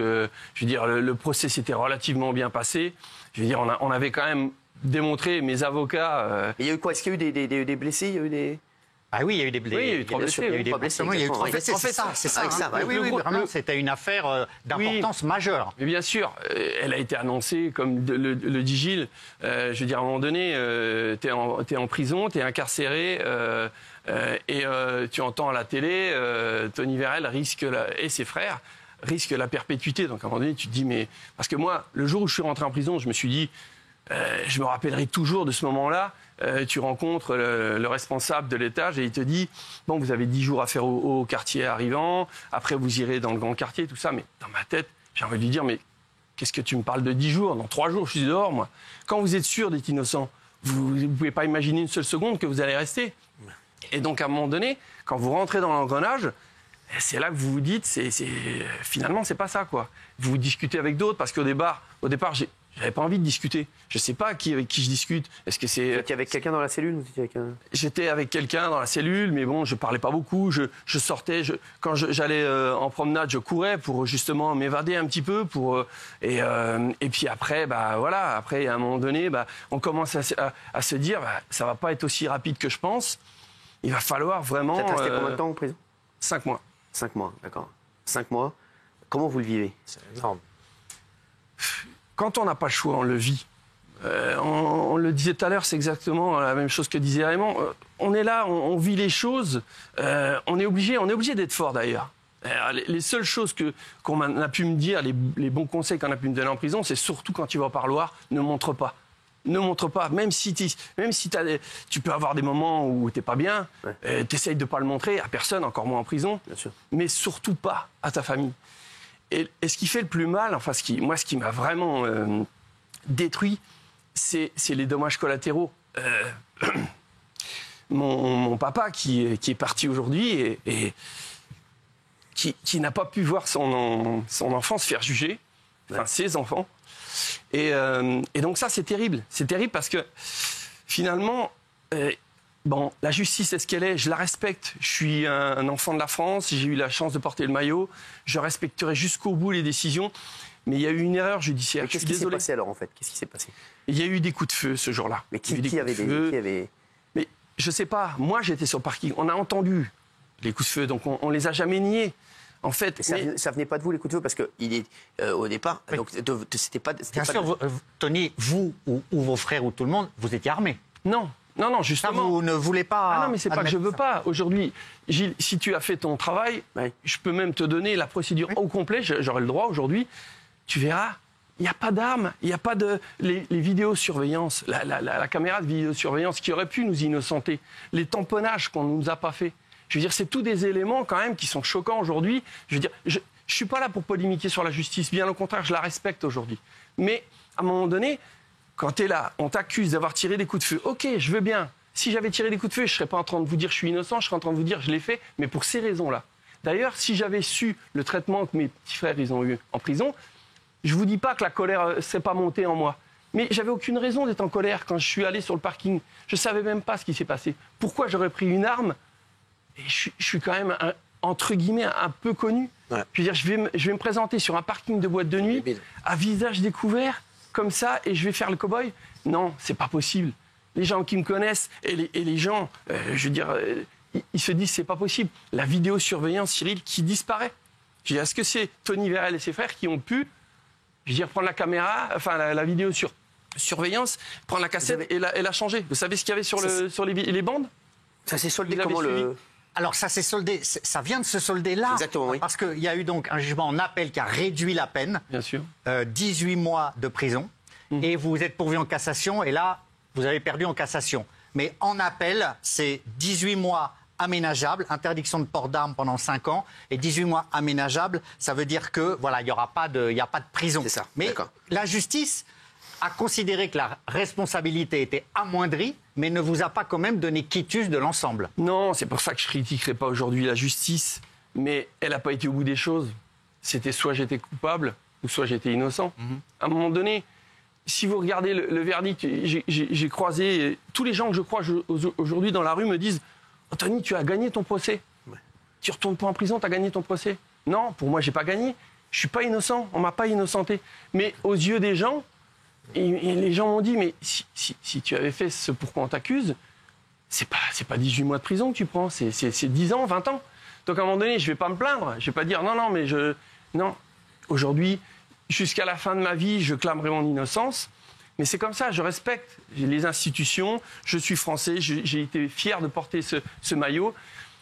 La seule chose qui me fait mal, c'est qu'en fait, moi, à la limite, c'est normal, j'ai eu cette notoriété.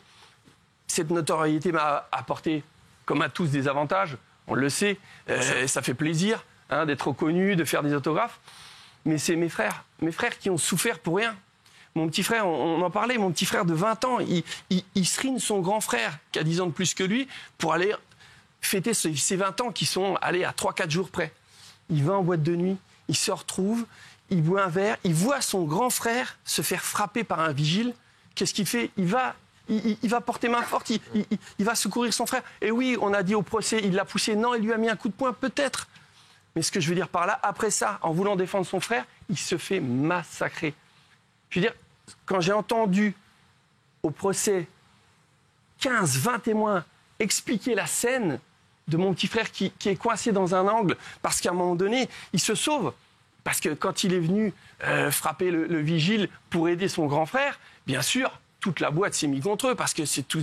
il y a beaucoup de copains des vigiles, tout ça. Et je ne critique pas les vigiles, parce que mon père a été vigile à son époque, et ce n'était pas le même vigile. Mais ce que je veux dire par là, c'est qu'à l'arrivée, il s'est retrouvé dans un coin, entend dire « arrêtez, arrêtez ». Et là, ils l'ont roué de coups, avec des gants coquets, avec des chaussures de sécurité. Il était en position fétale, il s'est fait massacrer. Et ce pauvre jeune, il se retrouve en prison. Il n'a rien demandé à personne, il se retrouve en prison. Et il a le même traitement que, à la limite, moi, qui suis populaire. Moi, à la limite, qu'on me descende dans les médias, c'est le jeu. C'est normal. Mais lui, je veux dire, aujourd'hui, il n'a même pas commencé sa vie. Il a 30 ans. C'est ça qui me fait le plus mal. C'est la souffrance des gens autour. Mon père, il est parti. Mon père était protecteur. Mon père, il aurait voulu. Vous vous rendez compte que dans cette affaire, à un moment donné, on a même dit... C'était le père de Tony Vérel, la 5e personne. Parce que les vigiles ont dit qu'on était 5 sur le parti. Depuis le début, ils disent qu'on est 5. Et on est 4 dans le box des accusés. Si on avait voulu se défendre et dire nous, on est innocents, mais on aurait dit comme les vigiles. Mais bien sûr qu'il y avait 5 personnes. Ils disent qu'il y avait un tireur embusqué. Mais bien sûr, mais on n'a jamais voulu mentir. Je ne vais pas inventer une personne que je n'ai pas vue, moi. J'ai entendu des coups de feu. Quand on est arrivé sur le parking, on s'est fait gazer. Dès le départ, on s'est fait gazer. Ils n'ont pas cherché à discuter. Je veux dire, à un moment donné, ils disent qu'ils nous ont vu arriver depuis la vidéo, surveillance, la boîte fermée. Ils disent qu'ils sont sortis avec des lacrymos, alors qu'ils nous ont vus soi-disant arriver avec des armes.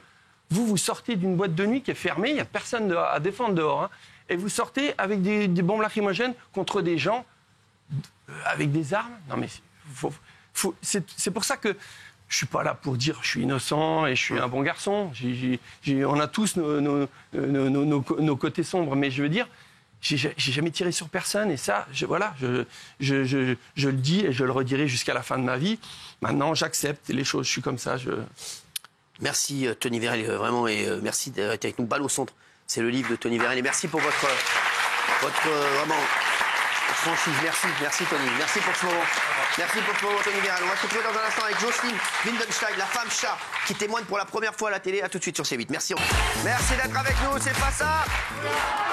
Et je voudrais remercier Jocelyne Wildenstein, qu'on appelle la femme chat, qui témoigne pour la première fois à la télévision française. Je l'adore. Elle aussi, je l'adore. Elle est incroyable.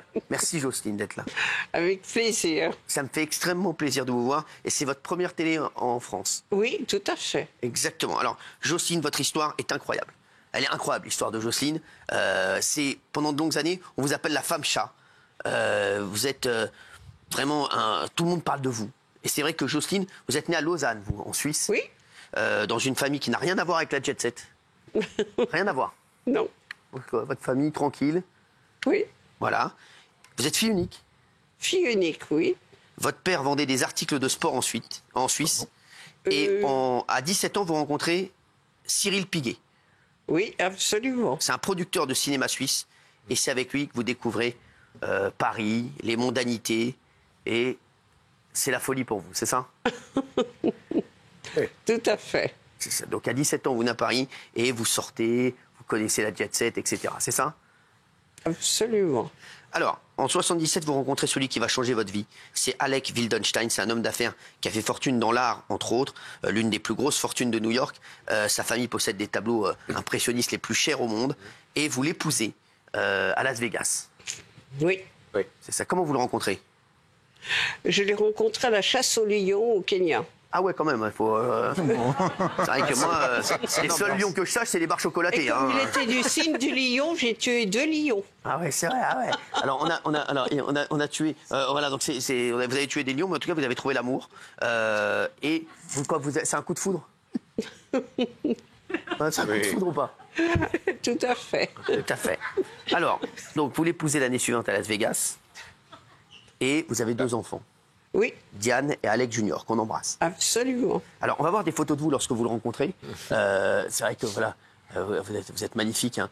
On a des photos de vous, bien entendu, merci. Ouais. Voilà, donc ça, c'est vous. Vous avez une coupe un peu plus courte.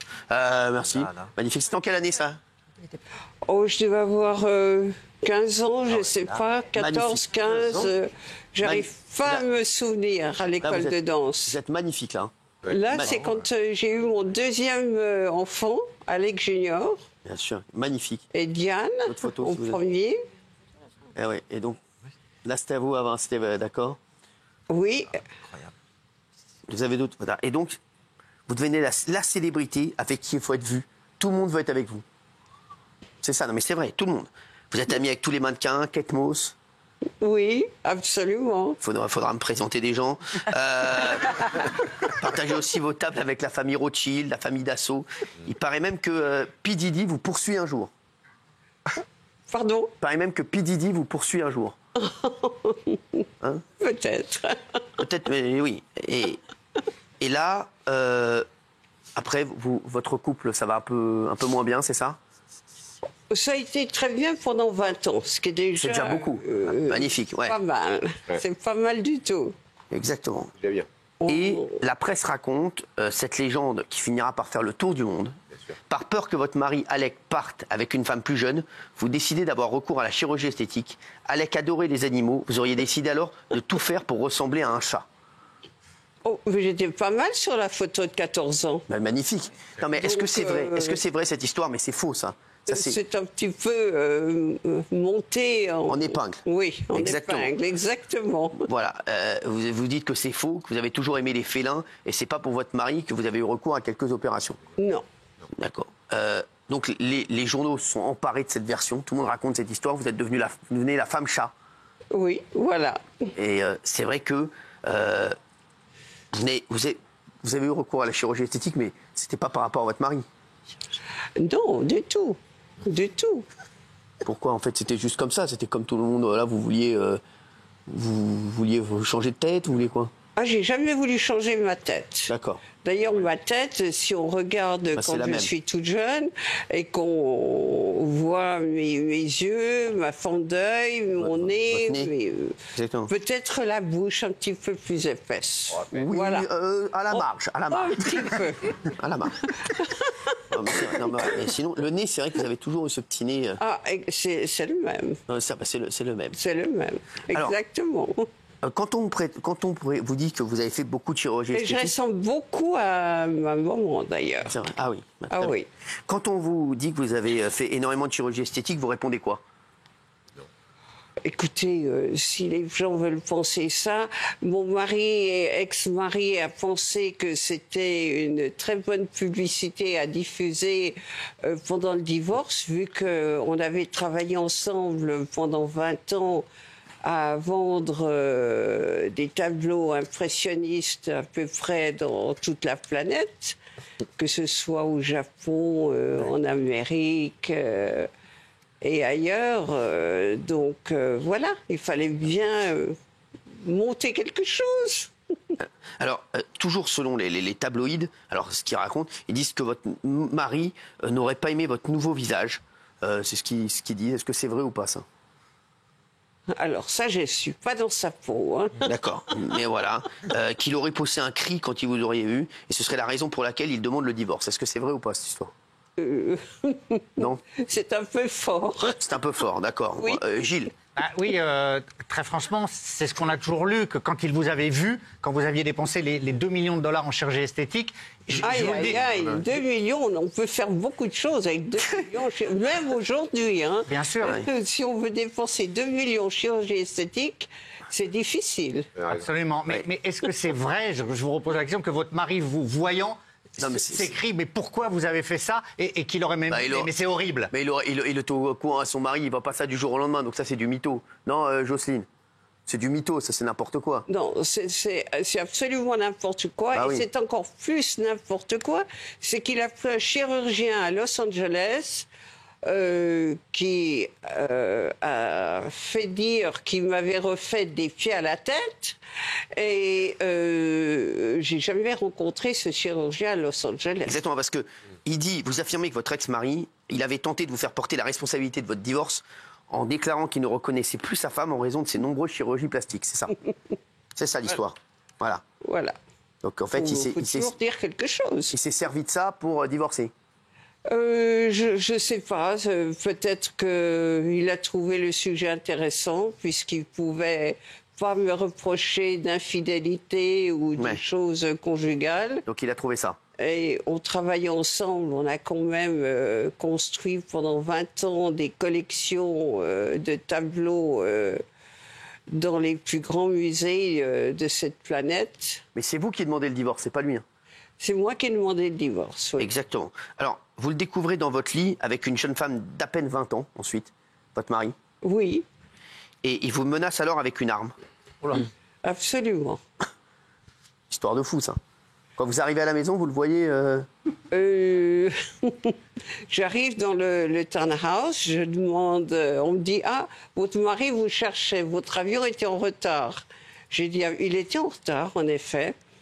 Et je discute donc avec le butler, et à un moment donné, j'entends du bruit au 3e étage. Et c'était mon secrétaire qui avait monté les bagages, et je ne sais pas ce qui se passait. Donc je prends l'ascenseur, j'appuie le 3e, où était ma chambre à coucher, et je sors de l'ascenseur, je vois mon mari entouré d'une serviette éponge avec un pistolet dans la main. Ah ouais. Et en face de moi, 2 gardes du corps qui étaient là. Sans pistolet, ils n'avaient pas eu le temps de dégainer. Ouais. Lui, si. Lui, si. Voilà. Alors,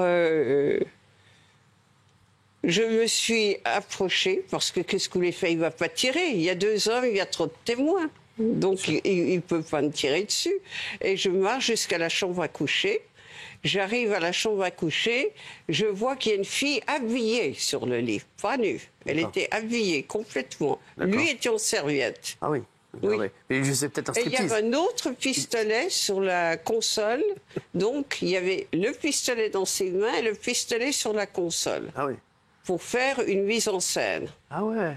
Oui. La mise en scène était que, logiquement, ma réaction, j'aurais dû prendre le pistolet et tirer sur la fille ou sur mon mari. Je ne sais pas. Exactement. Ah oui, il avait tout préparé. Voilà, c'est Ah ouais. préparé. Alors donc, vous divorcez forcément. Oui. Et ayant beaucoup d'argent en jeu, votre ex-époux prend peur que vous ne partiez avec la fortune familiale.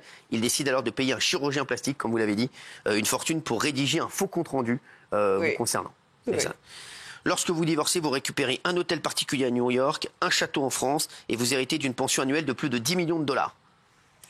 Vous les avez toujours, l'hôtel particulier à New York, le château en France? Ou vous avez vendu tout ça? À New York, j'ai acheté un hôtel particulier. D'accord. En effet.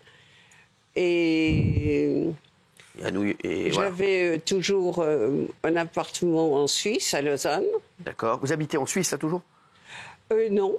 Vous habitez où, là? J'habite en Amérique, entre New York, Miami Beach, qui est agréable. J'aime bien, c'est très agréable. La vie est douce. Oh là là, j'adore Jocelyne, j'adore. Jocelyne, c'est vrai que la vie est douce à Miami Beach. J'adore Miami Beach.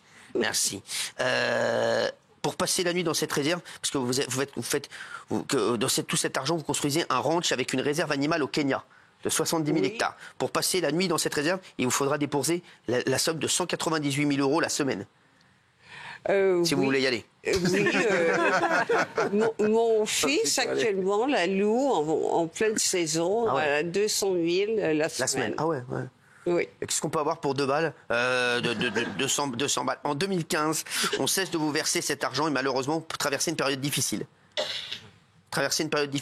En 2015. Oui. Qu'est-ce que j'ai fait? On cesse de vous verser de l'argent, c'est ça? Oui. En 2015, vous avez une période un peu plus difficile financièrement, non? 2015. Oui. Mais là, ça va mieux? Ça va. Je me plains pas. Hein. D'accord. Oui, Non, ça va. Je me plains pas. Ça va. Ça va. Est-ce que vous toujours aller mieux? Est-ce que vous avez refait votre vie? Alors, ma vie, elle continue. mais avec un homme. On a des épisodes dans une vie. On a notre enfance, on a nos premiers amours. C'est ça. Est-ce que vous avez trouvé un homme? Voilà. Donc là, je continue et j'ai une vie qui me... Vous avez retrouvé l'amour? Ah oui, tout à fait. Ah oui? Ça fait combien de temps? Ben, ça fait 20 ans. Quoi, le nouvel amour? Oui, et vous, c'est de 20 ans en fait. Que j'ai retrouvé Lloyd Klein, et ça fait 20 ans qu'on est ensemble. Non, c'est beau. Même 21. Jocelyne, vous êtes incroyable. Ah oui? Ah ouais, vous êtes que des 20 ans en fait avec vos mecs. Il faut faire attention là. Incroyable. Le bail. C'est lui. Et c'est lui, oui. Ah ouais, pas mal. Pas mal. Ouais, il est pas mal. Beau gosse, il est beau gosse. Beau gosse. Ça fait 20 ans que vous êtes avec lui? Oui. Et il fait quoi lui dans la vie? Il est couturier, donc il a sa marque. J'ai peut-être des petites retouches à lui faire sur un pantalon. Non mais c'est tout à fait. oui. Ça d'ailleurs, c'était sa robe. Il est beau, hein. Oui. Vous êtes amoureuse? Ah, tout à fait. Ouais, vous l'avez rencontré comment? Alors, je l'ai rencontré... J'ai tué un lion. Cyril Coquin. Aïe. Ma Jocelyne, elle a rencontré comment celui-ci? Comment? Sans fond, on a le temps, nous. De toute façon, c'était à New York. Ah, très bien. Voilà. D'accord. Et donc il vous a dragué? Ouais. Non, je pense qu'on s'est rencontrés, on s'est vus et on s'est plus... Un flash, il y a eu un flash. Voilà. Ouais. Un flash. C'était... Vous êtes heureuse? Ça a été un coup de foudre très chaud. Très chaud, ah ouais. Ah oui. Ah ouais. Ah, très chaud, ouais. Un coup de foudre. Oui. Caliente, comme on dit. Hot. Non, mais c'est vrai. Et donc, ça fait 20 ans que vous êtes avec lui? Oui.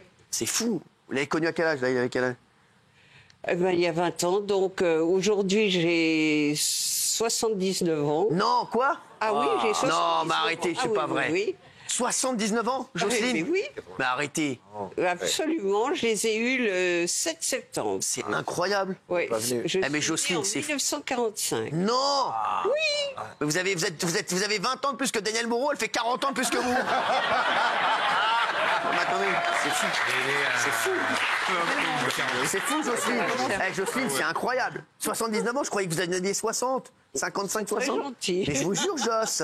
Et lui, il a quel âge? Il a quel âge, ce belâtre? 21 ans de moins que moi. Il a quel âge, ce belâtre? 21 de moins. Donc il a 66, voilà. 67. Il a 67 ans. Ouais. C'est fou. 57. 57 ans. Et vous êtes amoureux de fou. Oui. C'est ouf. C'est beau, hein? C'est beau, hein? Waouh! Franchement, question, Gilles. J'ai une question un peu perfide, mais gentille à vous poser. Quand vous avez divorcé, est-ce que c'est vrai que par colère, vous avez tout balancé sur les magouilles fiscales de la famille de votre mari? Non. Ah, parce que c'est la rumeur qui court, Jocelyne. C'est la rumeur qui court. Oui.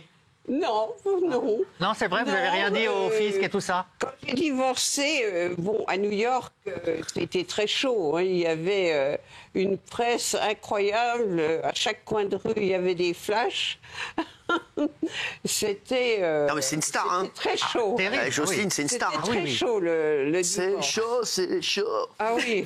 Au point que pour aller à la cour, il fallait prendre des sous-sols. Ah oui. Non, ça. Ah oui. C'est ouf. Ah oui. Ah ouais. Vous étiez poursuivi par les photographes? Son histoire est folle. Hein. Ah, mais c'est incroyable. Jocelyne, donc c'est incroyable. À quel âge vous avez commencé à faire des petites... vous avez fait un petit peu de chirurgie, mais ça vous va très bien parce que 79 ans, je ne les voyais pas. Vous avez fait quoi en fait? Parce que comme ça, vous avez fait quoi? Un petit pas grand-chose. Pas grand-chose. C'est des... rafraîchissements. C'est à la marge, ça à la marge. Rafraîchissement. Les joues un peu. Des petites choses miracles. En tout cas, non mais sans rigoler, 79 ans. Oui. Mais franchement, vous faites 15 ans de moins, mais tous les jours, même 20.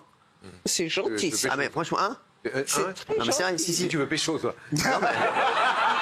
Et tout, c'est comme ma sœur. Non mais Jocelyne, il me dit que mais attendez, j'ai le droit de dire à Jocelyne que c'est incroyable qu'elle ait 79 ans. Oui. Arrêtez, quand on l'a vu arriver, jamais on a cru qu'elle avait 79 ans. Merci. Et vous faites quoi alors aujourd'hui? Racontez-moi. Vous avez financièrement, ça va, ça se passe? Ça va pas mal. Ça va, ça s'est résorbé. Oui, on ne peut pas se plaindre, disons. Oui, bien sûr. Mais quand vous dites on ne peut pas se plaindre, vous avez quoi? Il vous reste quoi? Il vous reste toujours à New York, toujours vous avez un petit truc à New York? Alors, oui, et puis à Miami, je viens de prendre un petit pied-à-terre sur la plage. Un petit pied-à-terre de combien de mètres carrés? Oui. Sur la plage. Petit. Mais là, c'est un très bel endroit. Il y a 4 piscines. Ah ouais. C'est modeste. C'est rien. C'est un pied-à-terre, c'est ce qu'on appelle un pied-à-terre. Bah oui. Ça va qu'aussi. C'est un pied-à-terre. Oui, il y a 4 piscines, c'est important. Une par jour. Hein. Bah oui, c'est bien, comme ça au moins on est bien. Donc vous êtes heureuse. Hein. Vous êtes heureuse, vous êtes amoureuse. Tous vos petits malheurs qu'il y a eu, c'est du passé. Oui, voilà. Voilà. Ça vous dérange quand je vous appelle la femme chat ou pas, quand on dit que la femme chat ou pas? Ah non, ça me dérange pas du tout. Et je trouvais que la presse envers moi était... très gentil. Oui, non, ils étaient chaleureux. C'était pas des... Non, vraiment. Bah voilà. Bon, je suis heureux. Des bons contacts. Vous êtes contente de nous voir? Très. Merci, je vous adore. Très contente, ça me fait vraiment plaisir. Moi, je vous adore. Ça me fait très plaisir d'être là et de vous voir. Et je vous aime beaucoup. Ah bah aussi. Peut-être qu'on va passer les 20 prochaines années ensemble.